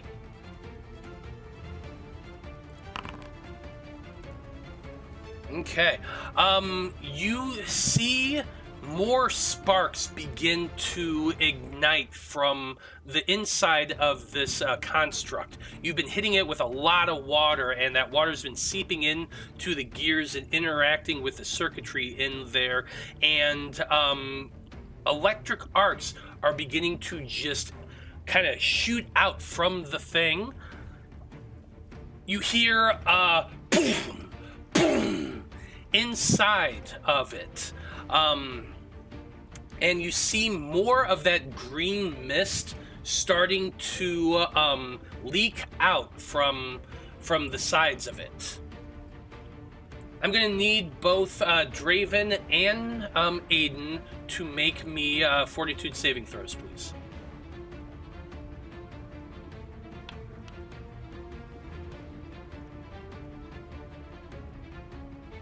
Team. Does this still get the +1? No, because I did not sustain Forbidding Ward. Gotcha. Perfect. Hey, we rolled the same. Hey, twins. 3 17s in a row. Wow, that's crazy. Lucky 777. Both of you do save, which is a good thing, because more of that poison is starting to waft out from this creature. You both like kind of grab your shirts and tuck it up over your nose to block a little bit of that, but it seems like that poison, whatever is inside of it, is starting to leak out. Okay. Noted. You all, because of that failure. Wow. Okay. Seems like the construct's taking a little bit more damage. But since it failed, it also loses an action. Oh boy. So it only has 2 actions, but because it has 2 actions, it's once again going to be using its Confused Frenzy ability, which is 3 attacks. 2 from the claws, 1 from the whip. Let's see, Draven, you're first. 28's probably going to hit. It does, but does not crit this time. Which is a good thing. 9 points of slashing damage. The shield will take it. Okay. Let's see. Aeden is up and was definitely doing damage, so this is the second one is going for Aeden. I hit the wrong button. Let me fix that real quick. This is going to be a claw attack, second attack. 13, I assume that misses. It does, it misses. Okay. Final attack is going towards Draven. That is the tail whip. 19. Misses. Misses. You're able to get that shield up in time. That's going to be it for its turn. Now, Maiko, you are up. Okay. I'm going to go 5, 10.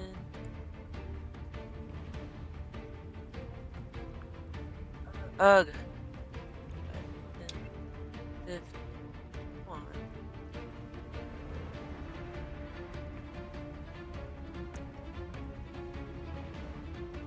Okay. Now with my low light vision, I can see this guy right here, right? Yes, you can. I'm shooting him with my short bow. And what do I get since I'm hidden, or will that automatically do it? I don't think it's good. It might actually. Let's find out. It's a +2 circumstance bonus. Or actually, it's a -2 to their AC, but same difference. I'm just curious whether or not the Foundry will make it work automatically or not. Should I just try it? Yeah, just try it and see what happens, because I've got the hidden on you. Do I need to put in there The like creature you're plus... hidden from is off guard to you, and it must succeed. Okay, it doesn't need to succeed at the flat DC 11 when targeting you. So yeah, no, you're good. Go ahead and roll. All right, should I put the +1 or +2 circumstance on it? Don't do that, because I'm just curious if Foundry is going to do it automatically. If it doesn't, then we'll have to add it. Doesn't look like Yeah, it. it doesn't look like it did. So that would technically be a 13, but a 13 at that guy, let's see, does not hit. Okay, I'm just gonna shoot him again. Should I go ahead and do the +2 circumstance on this? I believe that he would know about you at this point.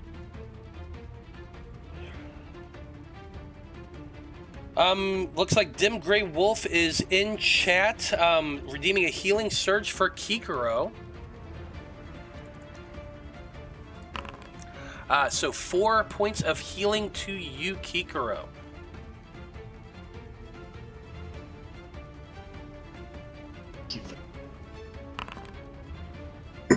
Oh,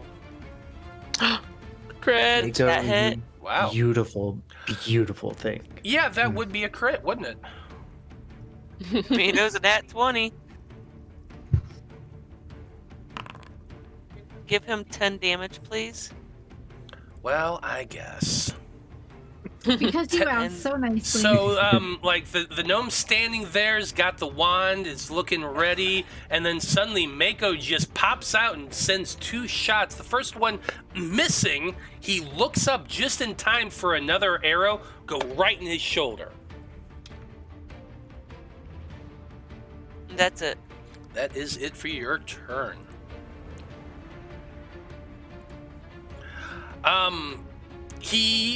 It's his turn next. He clutches that arrow and, like, he's looking panicked now. He's looking back and forth. Ah! Damn you all!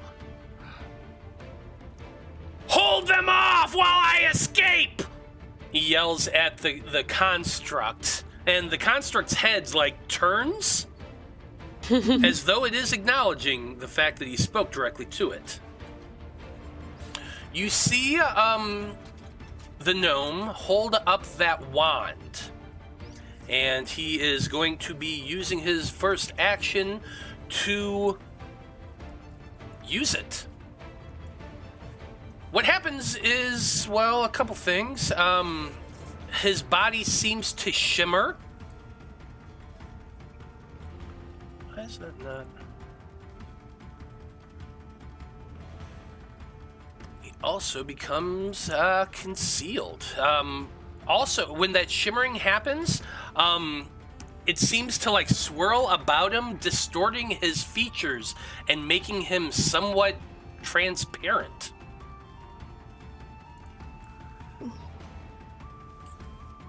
So then going to move, and like from that point on, he turns, and like that shimmery kind of mist that's around him just zoom,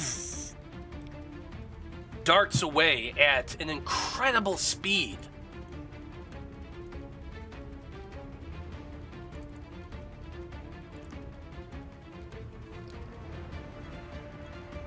He's now got a lot of movement speed.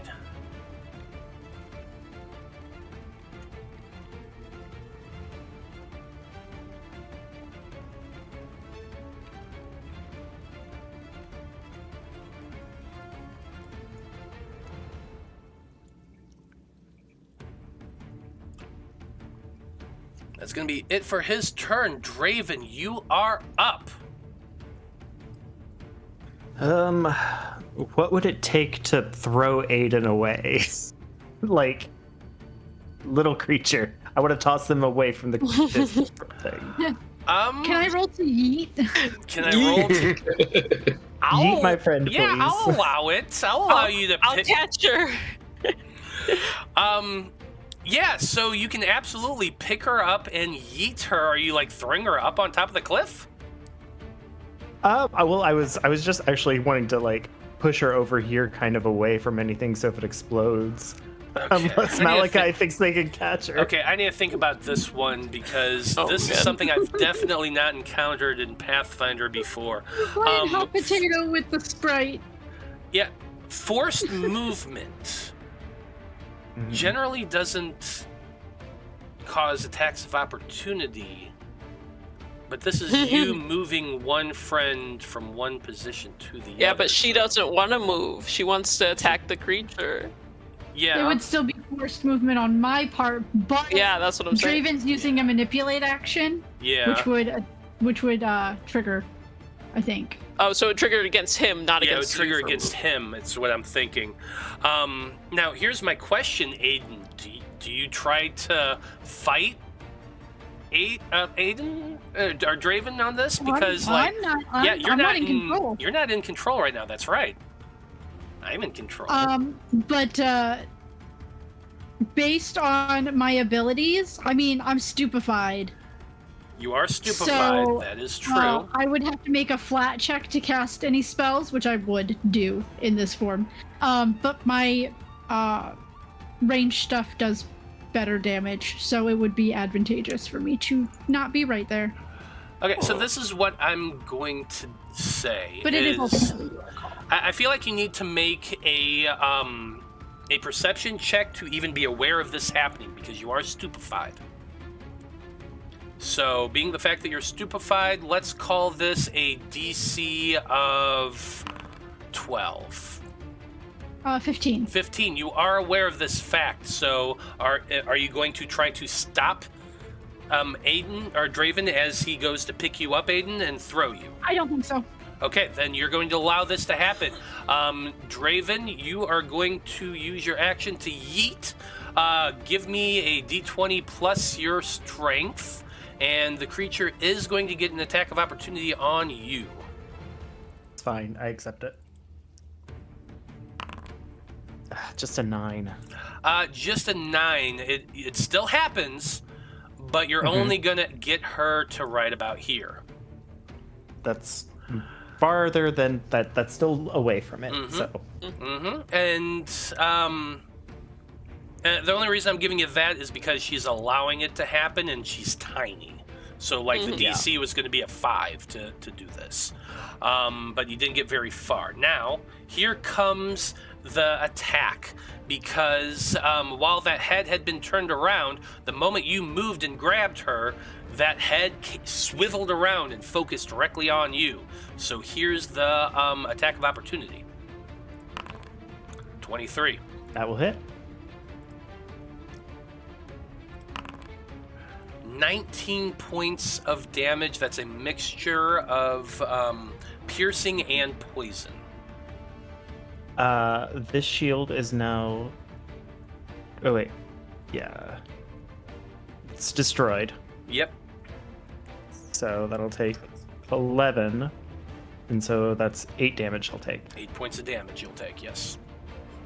Okay. No. Okay. That was your first. That was your first action. All right. Let's see. It's Draven. First we're gonna pop one of these. I'll get back that 8 points. Thank you so much. There you go. And since I don't have shields anymore, but he's right there, I'm gonna hit him.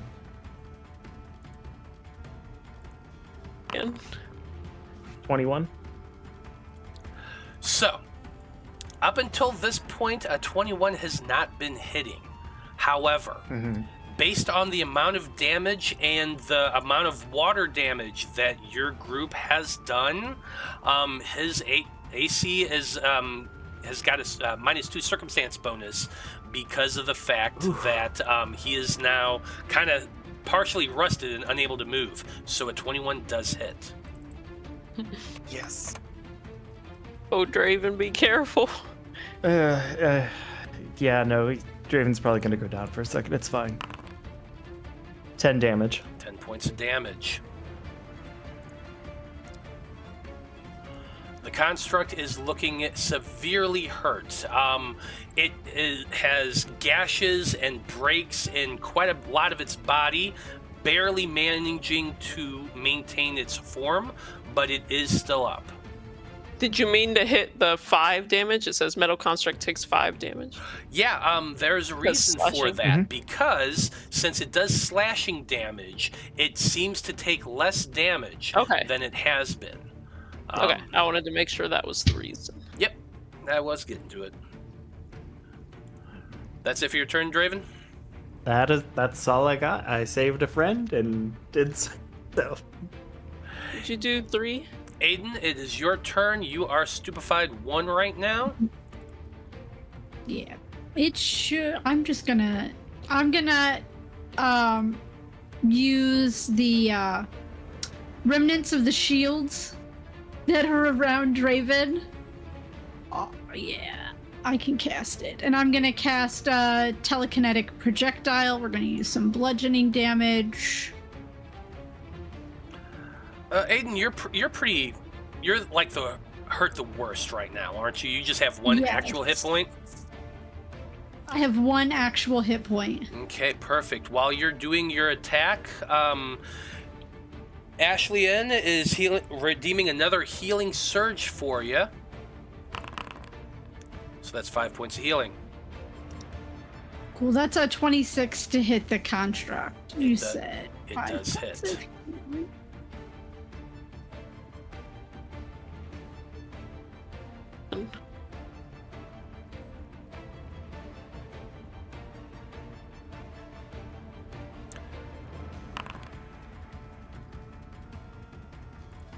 For 7 bludgeoning damage. 7 points of bludgeoning damage. Aeden, tell us how this looks. So the shield pieces that are just surrounding Draven just to start to lift and kind of swirl around him a little bit, and then just like a magnet, they just stick and just go right through this construct. And as you do that, it just begins to fall apart. Pieces are just starting to crumble, and the large legs begins to just fall one after another. The thing is shaking and sparking. Big arcs of electricity are flying everywhere, and you're starting to see this big ol' pool of smoke begin to billow outward from this creature. Fortunately, some of you have some actions before this thing goes off, but it definitely looks like it's getting ready to blow. Man. And we're not out of turn order yet, so... With that, seeing that it's gonna blow, Aeden is gonna self-preservation and use her last action to, like, get behind cover. Probably a good idea. We are at the top of the turn order. That thing looks like it's getting ready to blow. There's arcs and sparks going everywhere. Pieces are falling off. What are you doing, Malachi? All right. See this disaster about to happen, and Draven looks so hurt. Malachi, all my fur stands on end, and then I jump off of this ledge. Okay. So I always land on my feet, but I'll take half damage. You are going to take that half damage real quick, which is, let me see here, 10 points of damage? Yeah. So, 5? 5. Okay. Wait.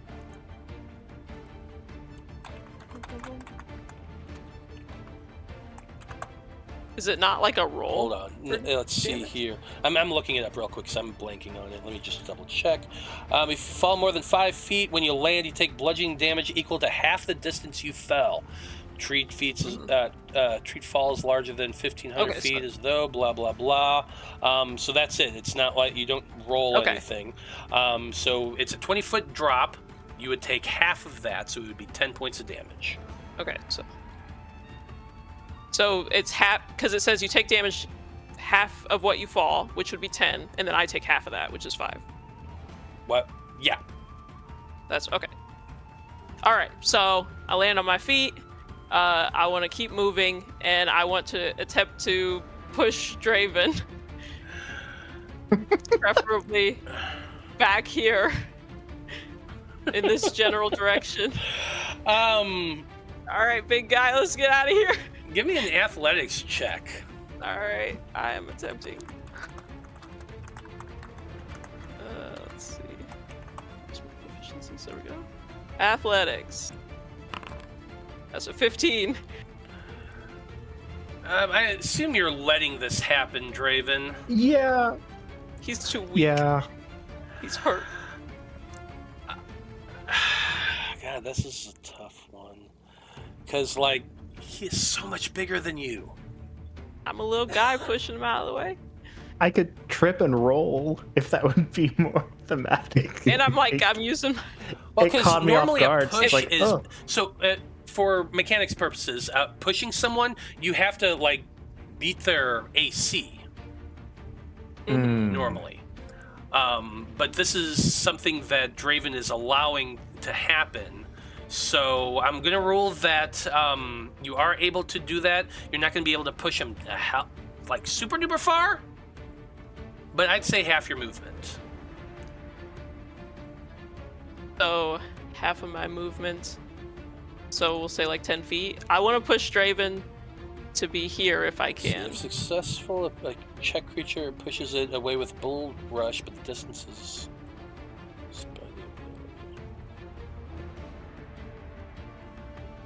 Yeah, I'll say 10 feet is fine. So I want to push Draven to here, which means I would be standing here. Yeah. All right. Okay. And then how many of my actions is that? Because I moved, I pushed him. And you moved, so that would be 3 actions. Oh, it's like... Okay. So I move, I stop, I push him, and then I start moving to... Well, it's kind of like... I don't know, it's weird to me. It's weird to me, too. I'm trying to read it right now, like, directed away with a Bull Rush. Shove does normally let you stride with it. What's that? As shove does normally let you stride. Does let you stride as part of it? that. Okay, then there we go. Then if shove's going to allow you to stride with that, so yeah, you would still have one more action then. Okay. Is there an action that is like... I guess it would be like dodge, essentially, but I don't know that that would actually help me against an explosion. I'd run if you can. No, I'm scared that it'll still reach you guys. Oh. So, I'll stand. I'll be human shield. No. I'll stay here. Yeah, I just kind of push you away, and then I just kind of put my arms up and close my eyes real tight. Oh wait. Okay. Okay. Well, like I said, you still have one action left. Is dodge something you can do in Pathfinder? You gain a +1 dodge bonus to your AC. So I guess that could... Yeah, it would give you a bonus to the AC, but that really... Lose your dex. That wouldn't affect your dex, a reflex save. Well, I'm a cat, so... I think I can take it. Yeah. I'm gonna take it. Kikiro, you're up next. I'm gonna run my butt behind this pillar. I think that's fair. End of actions. That's it. That's it. Yeah. Next up is the construct, and that's when this thing is going to blow. Draven, you are out of the range. Yes. Malachi and Maiko, the two of you are not. I need you both to make reflex saving throws for me, please. Wait a second. Baby. I might have something to help. You have something to help? It depends. Is this considered an attack? No, not really. It's not purposeful attack. It's just exploding. Okay, never mind then. I'll just 20. Both of you succeeded. Good news. You're both only going to be taking the half damage on this.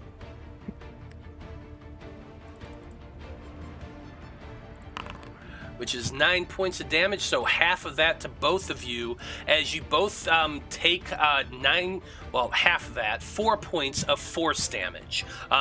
Because you've succeeded, you're also not going to be blasted back, which is a good thing. As this thing just...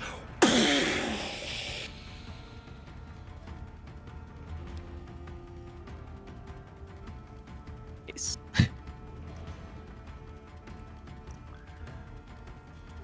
Okay, after that is Maiko. You are up. The construct is destroyed. What do you do? Well, I know I saw the other guy take off running, and I don't think I want him getting away, or at least not getting too far. So I'm gonna take off after him, even though I'm pretty hurt. So,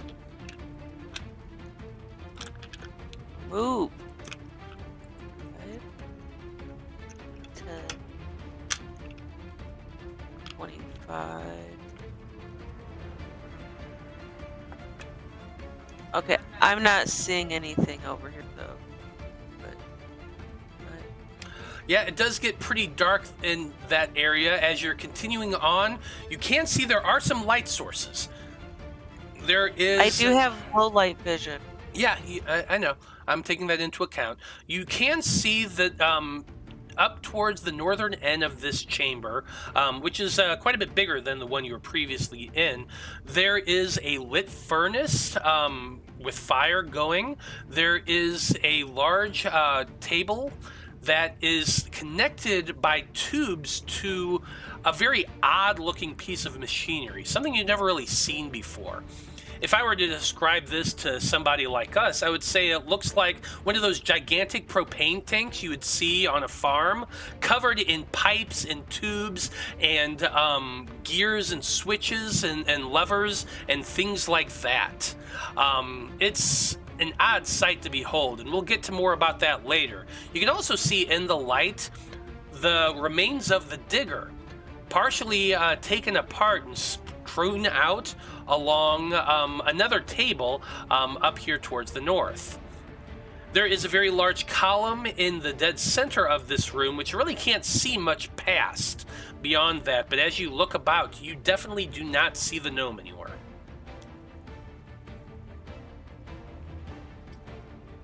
Okay, well, I think I'm just gonna kind of chill here and wait for everybody else to come here, because if I don't see the gnome, maybe I'll just go up here and just kind of start looking around his stuff. Why not? Can I do that? I mean, you have how many actions have you used? Just the one? You got... Well, I did basically half movement, so I can do rest of my movement to get up there. Like I did 1.5, and I stopped because I couldn't see anything over here. Okay, so you're on your second stride action right now, so feel free to continue. Yeah, so I was like at about 15, 20, 25.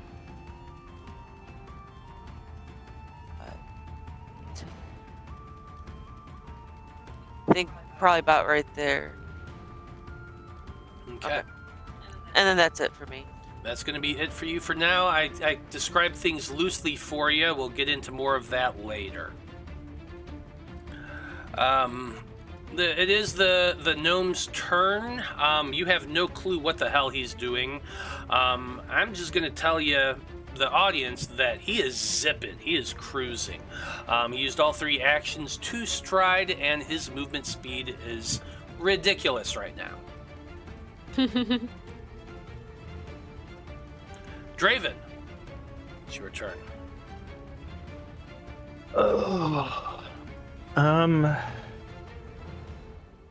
let's see.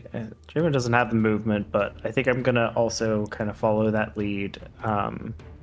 Put that out of the way and move. See if I can find anything. 5, 10. Go. Oh my gosh.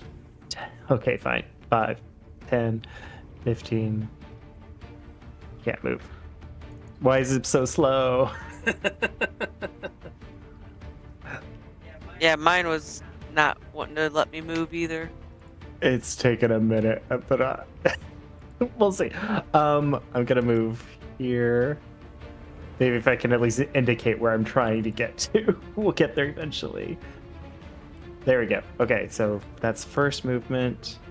And then I think we're gonna let's do another movement. 5, 10, 15, 20, 25. And then I'll move over there. Oh my gosh. Why won't you let me do the things I want to do? There we go. And then I would like to do a perception check. If he's using shadows or hiding in darkness, I can look for him with my fetchling abilities. Absolutely. Go ahead and make your check.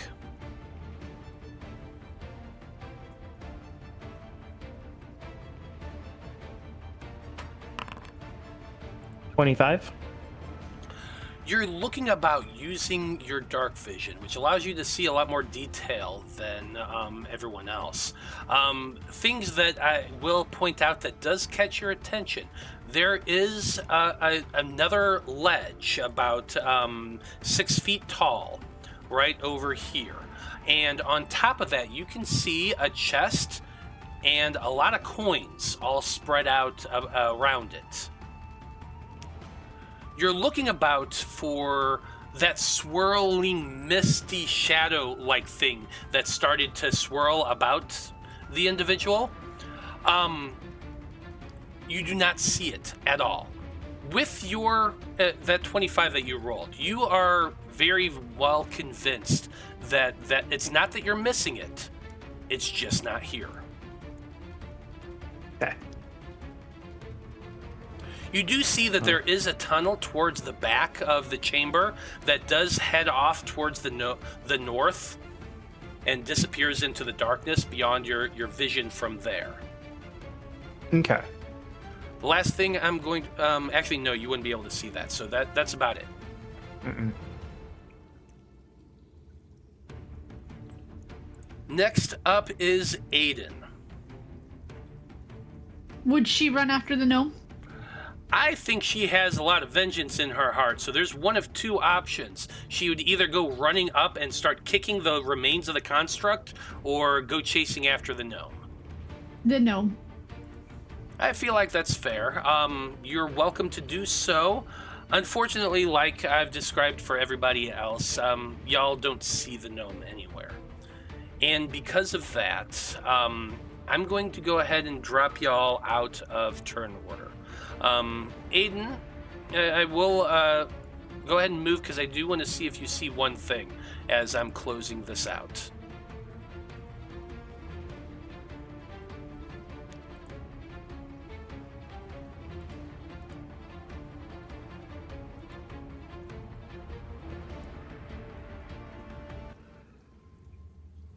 All right. That's all three of my Now, there is something that's interesting that you do see since you're holding that torch. There is down here towards the bottom of this chamber it's remains. Specifically, you see bones of a shape that looks very, very lizard-like. However, it's large. It's much bigger than you are for sure. Kind of looks like dragon bones. Little bits of meat and sinew left on it. It looks kind of gooey, like it's just the corpse had been sitting there for a while, being harvested. Can I make a recall knowledge check? You can.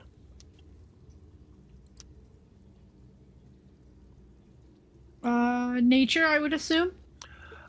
Nature will work. Arcana will as well for this. Okay, then let's go Arcana. 16. Looking at the bones, the size, the shape of the skull, that sort of thing, you're pretty sure those are the bones of a dragon wormling. It's difficult to tell what species or what coloration it was based on the fact it's just bones, but you see the wingspan, you see the tail, you see the shape of the head. Wormling, definitely.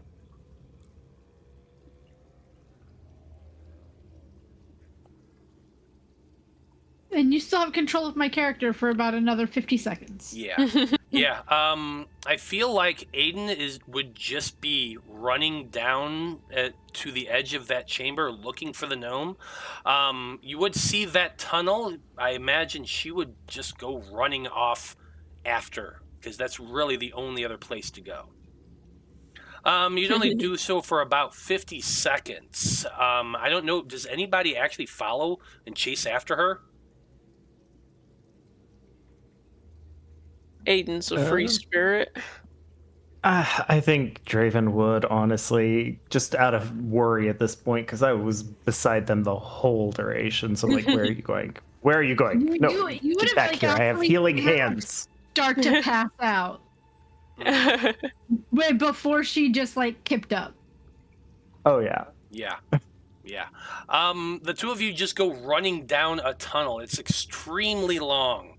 After that minute, or about 50 seconds, that when Aeden finally comes to once again, the two of you find yourself just in a long tunnel that it's barely tall enough for you to stand upright, Draven.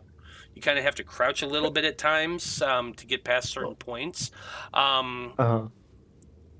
But you can see down it, as far as you can see, nothing but darkness. Even with Aeden's torch, like, you do have a torch, you can see a fair distance, but you don't see the gnome. You don't see any sign of that shadowy stuff. Malachi just watches them run off. And I'm like, well, I presume Draven's probably okay then.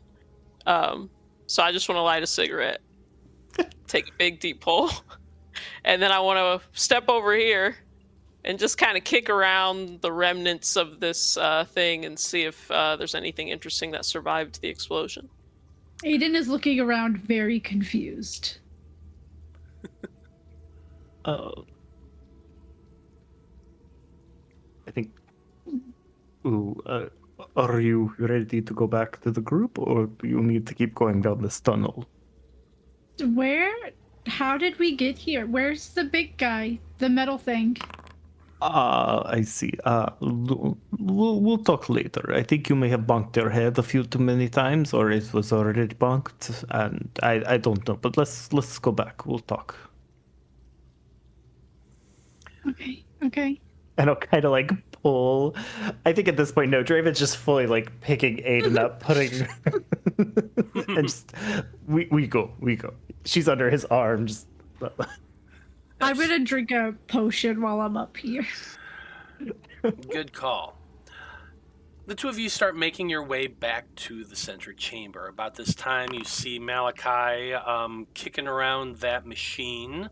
While you go ahead, Malachi, and roll that perception check to investigate. I'm going to go ahead and award you all the 150 experience points you got from this battle.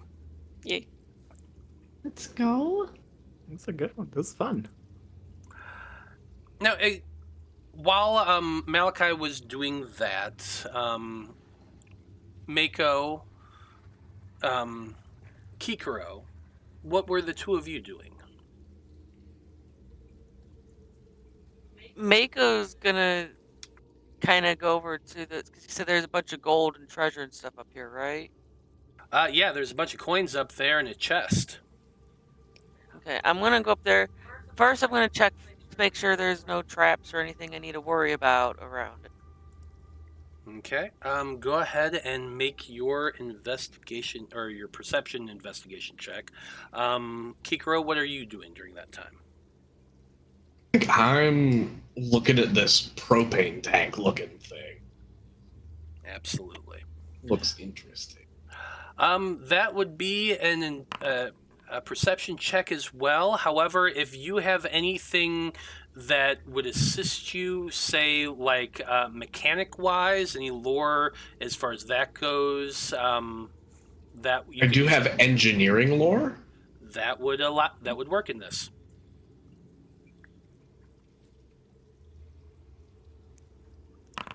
So I'm going to go from the top down. Malachi, you were taking a look at this thing. First thing, it's fucking hot. Just putting your hand near it, the whole thing feels like it's a good 30, 40 degrees hotter than everything else. And wow, kicking it. Yeah, you kick at it with your boot and kind of you're looking in there a little bit. It's complicated. It's complex. You're looking inside a mechanical construct, something that's really never been seen before.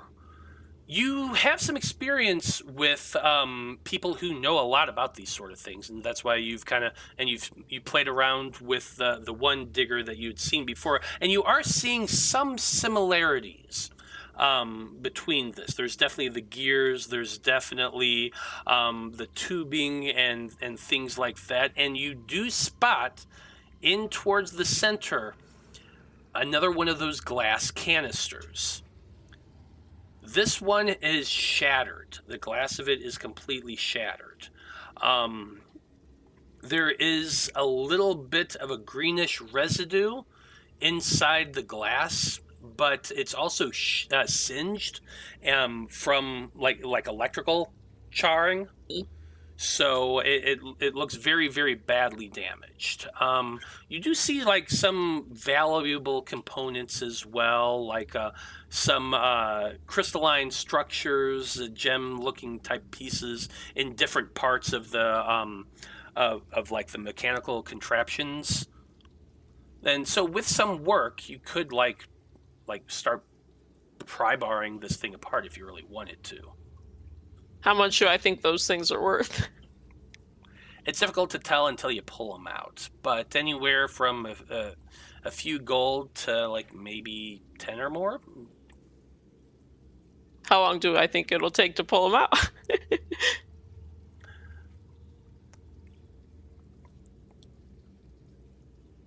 Like 10 minutes, an hour? Give me a crafting check. Okay. Would you like some help over there? I doubt it's really that important, for sure. I guess by the time you get back, you would see Malachi doing that, so you could offer that. So, does she roll first? Yeah, she would roll first, and if she beats a flat 20 check, then you get a +1.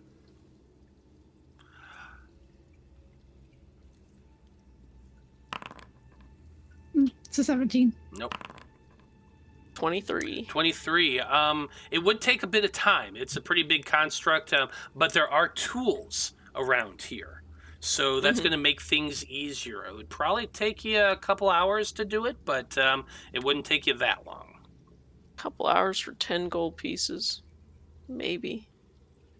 I'm going to go see what everybody else is doing first. While that's going on, Maiko, you said you were making a perception check to look for traps. Yeah, just make sure there's no obvious traps up here before I go and start looting. There is an obvious trap up there. You see, as you kind of start looking about, that there is a tripwire set up that's kind of concealed among the coins. It is connected to something that goes up towards the ceiling, probably would drop rocks.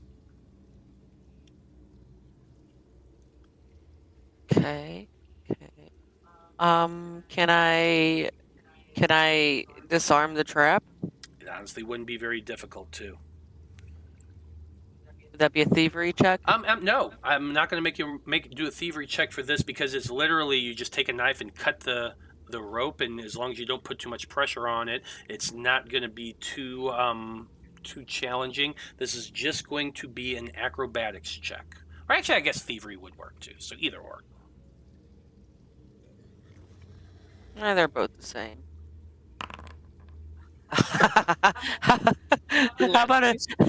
How about nat 20 for 28? Yeah, without issue, you very gingerly just grab your knife, start working through that rope. You cut it cleanly. The tripwire goes slack. The ceiling looks good.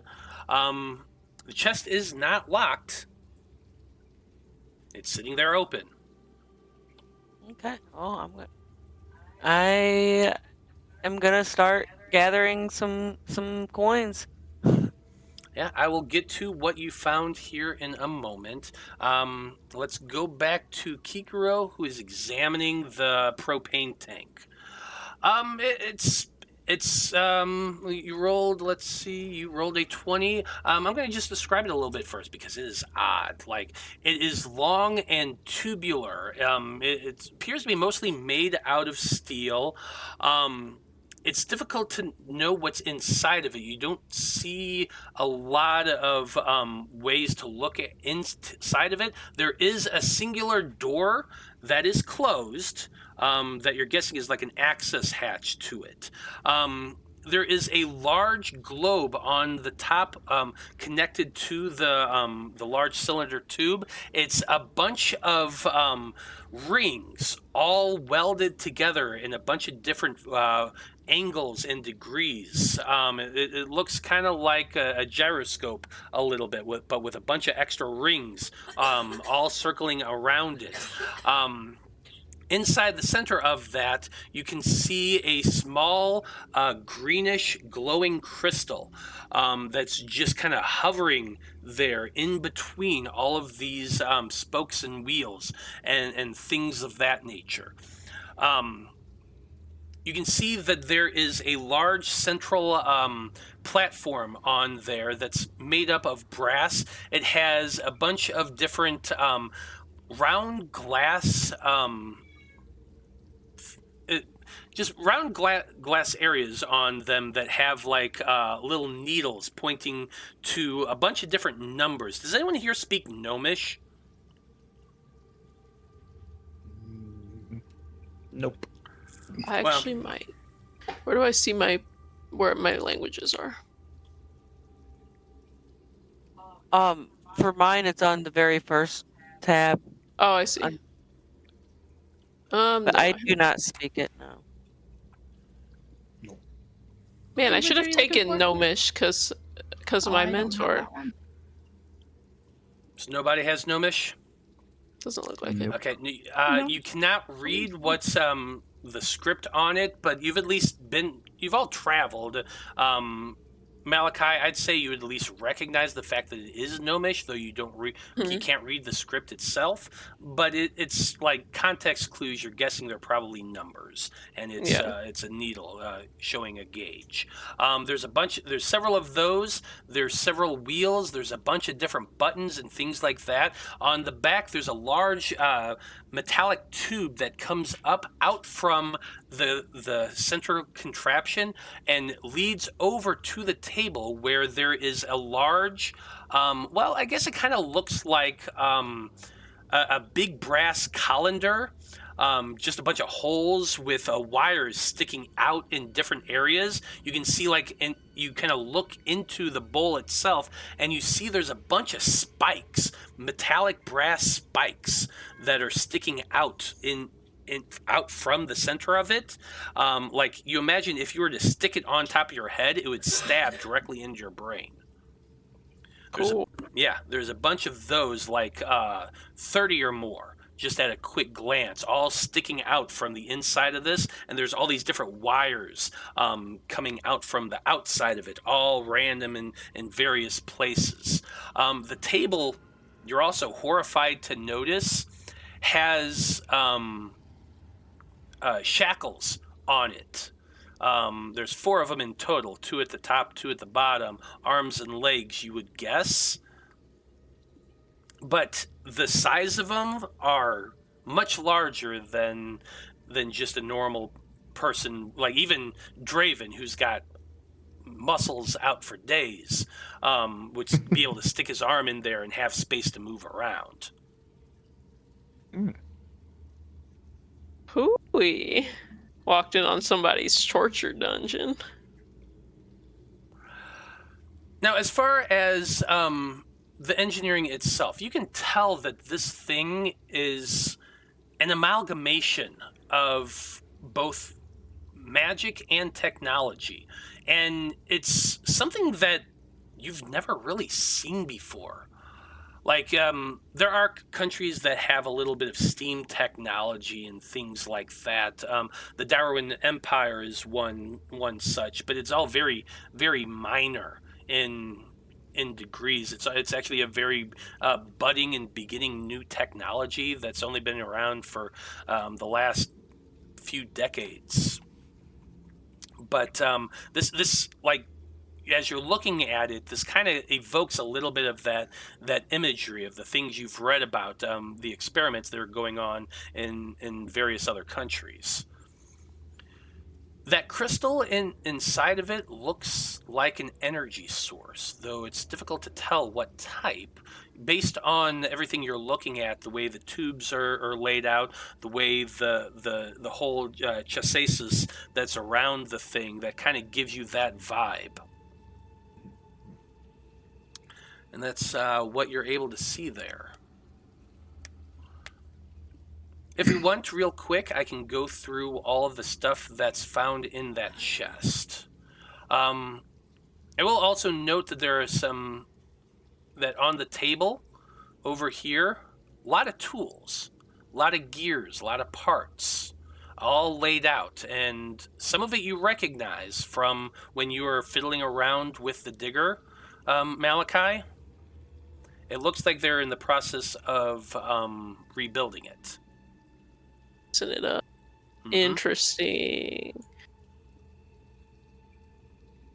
I'll definitely. I'm assuming that's what this is. Yeah, this is the digger here. Yeah, that is the digger right there. Okay.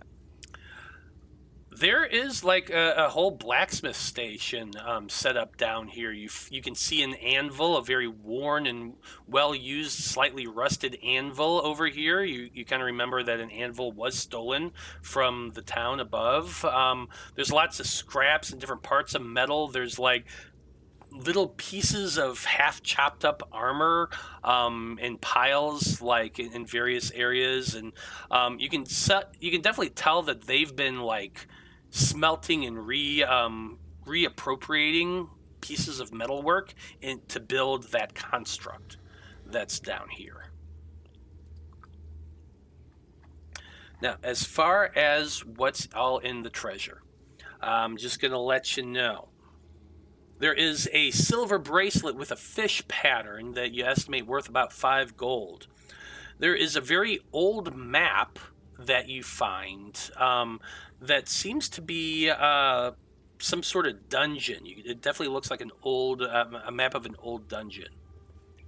You find a short sword, and at first it looks kind of plain and ordinary, but as you draw it out, smoke begins to issue forth from the blade. You find a wand, a very thin piece of wood with a handle on it. It looks like a standard magical wand.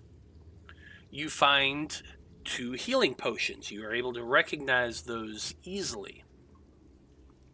You also find a hat. Just a plain hat. It's kind of big, round. It looks like a really, really big, wide, round pilgrim hat, kind of. Or maybe like a tricorn that hasn't been folded. So you're saying it's not very fashionable? Yeah, kind of, sort of. It depends on what you're into. So Ichabod would have liked it. But Ichabod definitely would have liked it. Your grandpa definitely would have. As you're all searching about and kind of looking over the area, you do notice that in the furnace over here, where the fire is lit, there's a few pieces of scraps of paper mostly burnt up, just little specks of it kind of still sitting on the edge that hasn't completely burned away yet. You kind of get the sense that something was purposely burnt there. However, as you continue examining and you check out this chamber back here where the kobolds had been, you do find that there's a couple bedrolls, some basic supplies, rations, and things like that.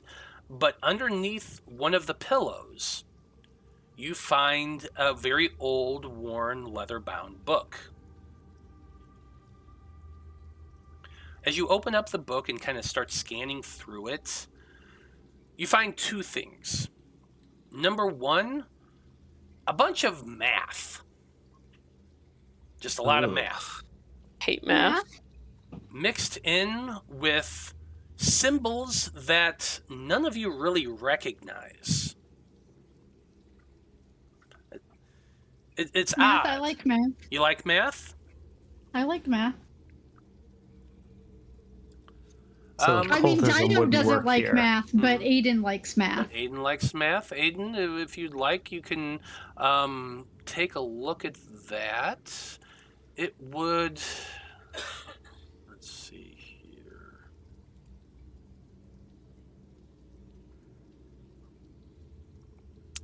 It wouldn't necessarily be an Arcana check.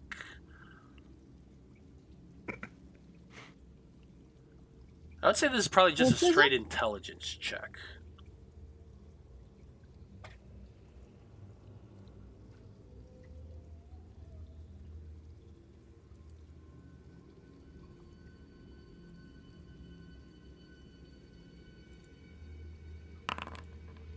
$23. You're examining the letters, the numbers, the symbols, all of that. You're not able to decipher it. However, you are fairly convinced that the symbols and stuff that's written in this book is some sort of code. The math is complex. It is complicated.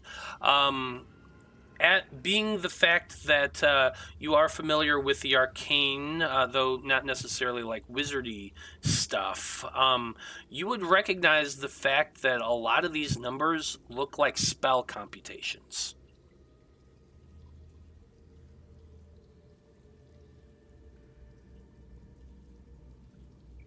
She's got something better than smut to read. The forbidden magic. What? Algebra.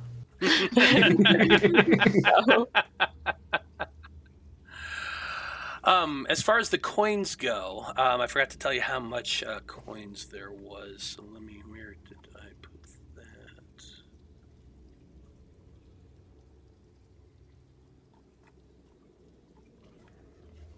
I didn't want to interrupt any of this, but would it be okay if Draven just refocus themselves while everybody's doing their stuff? I think at this point he knows that this is not his wheelhouse. He'll let them take care of it.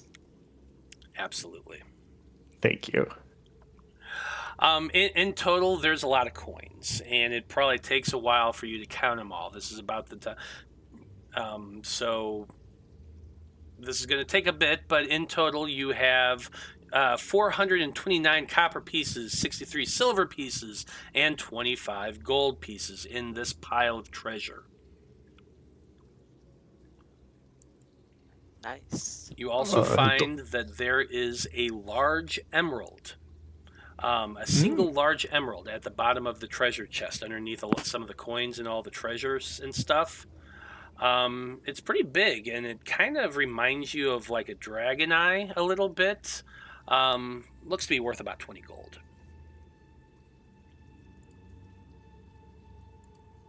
I know we said we would leave some stuff behind for the kobold, but I think in lieu of, like, in light of him getting all that money from us, we should leave 7 copper pieces just out on the table, real obvious, like.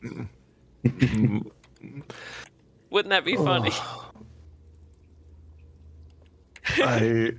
I have things to say, but I don't think Yeah? I have the energy right now for that. But No, I kind of want to hear it. What do you got to say? no. What's the matter? I think you could start with thank you would be a good one.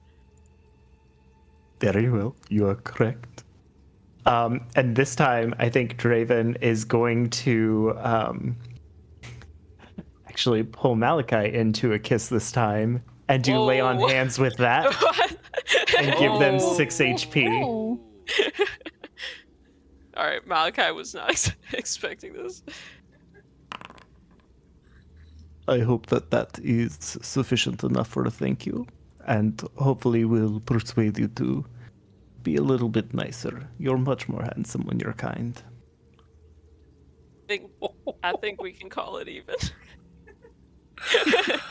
Malachi turns around and lights a cigarette. So as Draven basically tells Malachi that he looks prettier when he smiles, I feel like that's an excellent point to end for this evening. That works on Malachi though. Like, you look pretty if you smile. He's like, I do.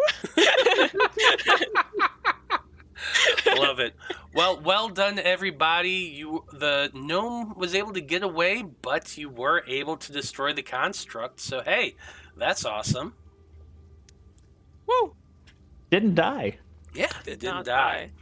I mean, Aeden wants to go rip its eyes out because she thinks that those green things are like some kind of stone, but she doesn't know where it is.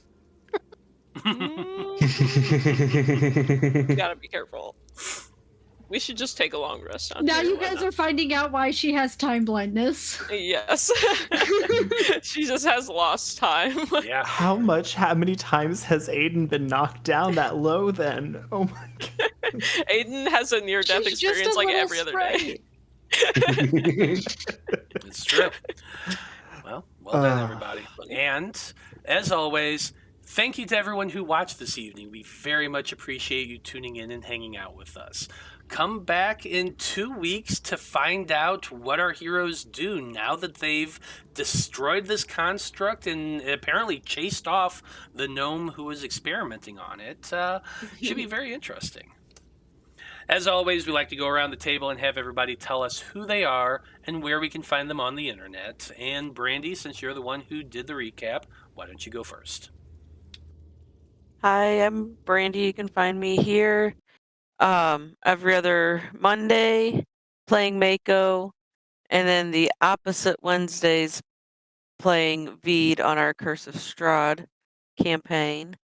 I'm on all or some of the socials as at River Dragon 82, and that's River with a Y. So yeah, that's about it for me. Absolutely. John, you're next. I'm John. I played Draven tonight in this campaign. You can also find me here at Random Rhapsody on Wednesdays, every other Wednesday as well, where I play Salem in the Magi Knights campaign. And there's nothing to worry about. No sleep is fine. Nothing bad ever happens to anybody with no sleep. So we're good. Definitely. But you could but you can also find me on Instagram at CreativePanda88 or Blue Sky at johnpoart.bluesky.social. So Okay. Dyto, you're next. Hello, I'm Dyto. I was Aeden, your just friendly little neighborhood sprite who tends to get possessed sometimes. I'm here every other Monday, and then on the alternating Wednesdays, I am playing Delphine, the blade singing wizard, in our Curse of Strahd campaign. That is all that I'm doing right now. Right on. Delioth, you're next. Right on. I'm Delioth. I was playing Kikiro for y'all tonight. You're a fun druid friend. You can find me here playing this game every other Monday. And nowhere else for the time being, though I am on Twitter at Delioth Infinite. Right on. Brie, you're up next. Hello, I'm Brie. I was playing Malachi Sykes. I am here every other Monday playing Malachi, and you can also find me on Instagram at Pink Chic Geek Art. I don't really have anything to plug this week. Play some video games. Something like that. Yeah. Oh, the Stanley Cup Finals. Those are on TV. There you go. Watch that. Watch that, maybe, if you want to. Yeah, if you like hockey. Yeah, if you want to. Okay, before I do anything else, Ashley N says that she redeemed one more healing surge. So let's give that to somebody before we close out. Who needs healing real quick? At the time, I was at 10 HP. Now I'm at 16 because of the lay on hands. I'm at 8. I'm at 6. Yeah, let's give it to Maiko. Okay, sounds like Maiko. That's an extra 6 healing to Maiko then. Thank you, Ashley. Sorry I missed it. Well, as always, I am Matthew R. Dawson, your friendly neighborhood host and game master here on the Random Rhapsody Network. You can always find me playing games here Mondays and Wednesdays. You can occasionally find me playing video games and streaming sometimes when I'm bored. You can also find me over occasionally on Lost Caravan RPG. You can find me on All on the Table TTRPG. I was recently in a podcast over on All Sparks Ignited, so you can go check me out on any of those. I've got a few projects in the work for the next few months, so I'll probably be making some more announcements here pretty soon. But for now, I just want to say thank you, everyone. It has been a delight. So long. Good luck. And until next time, don't forget to fight that machine. Good night. Night, everyone. Good night.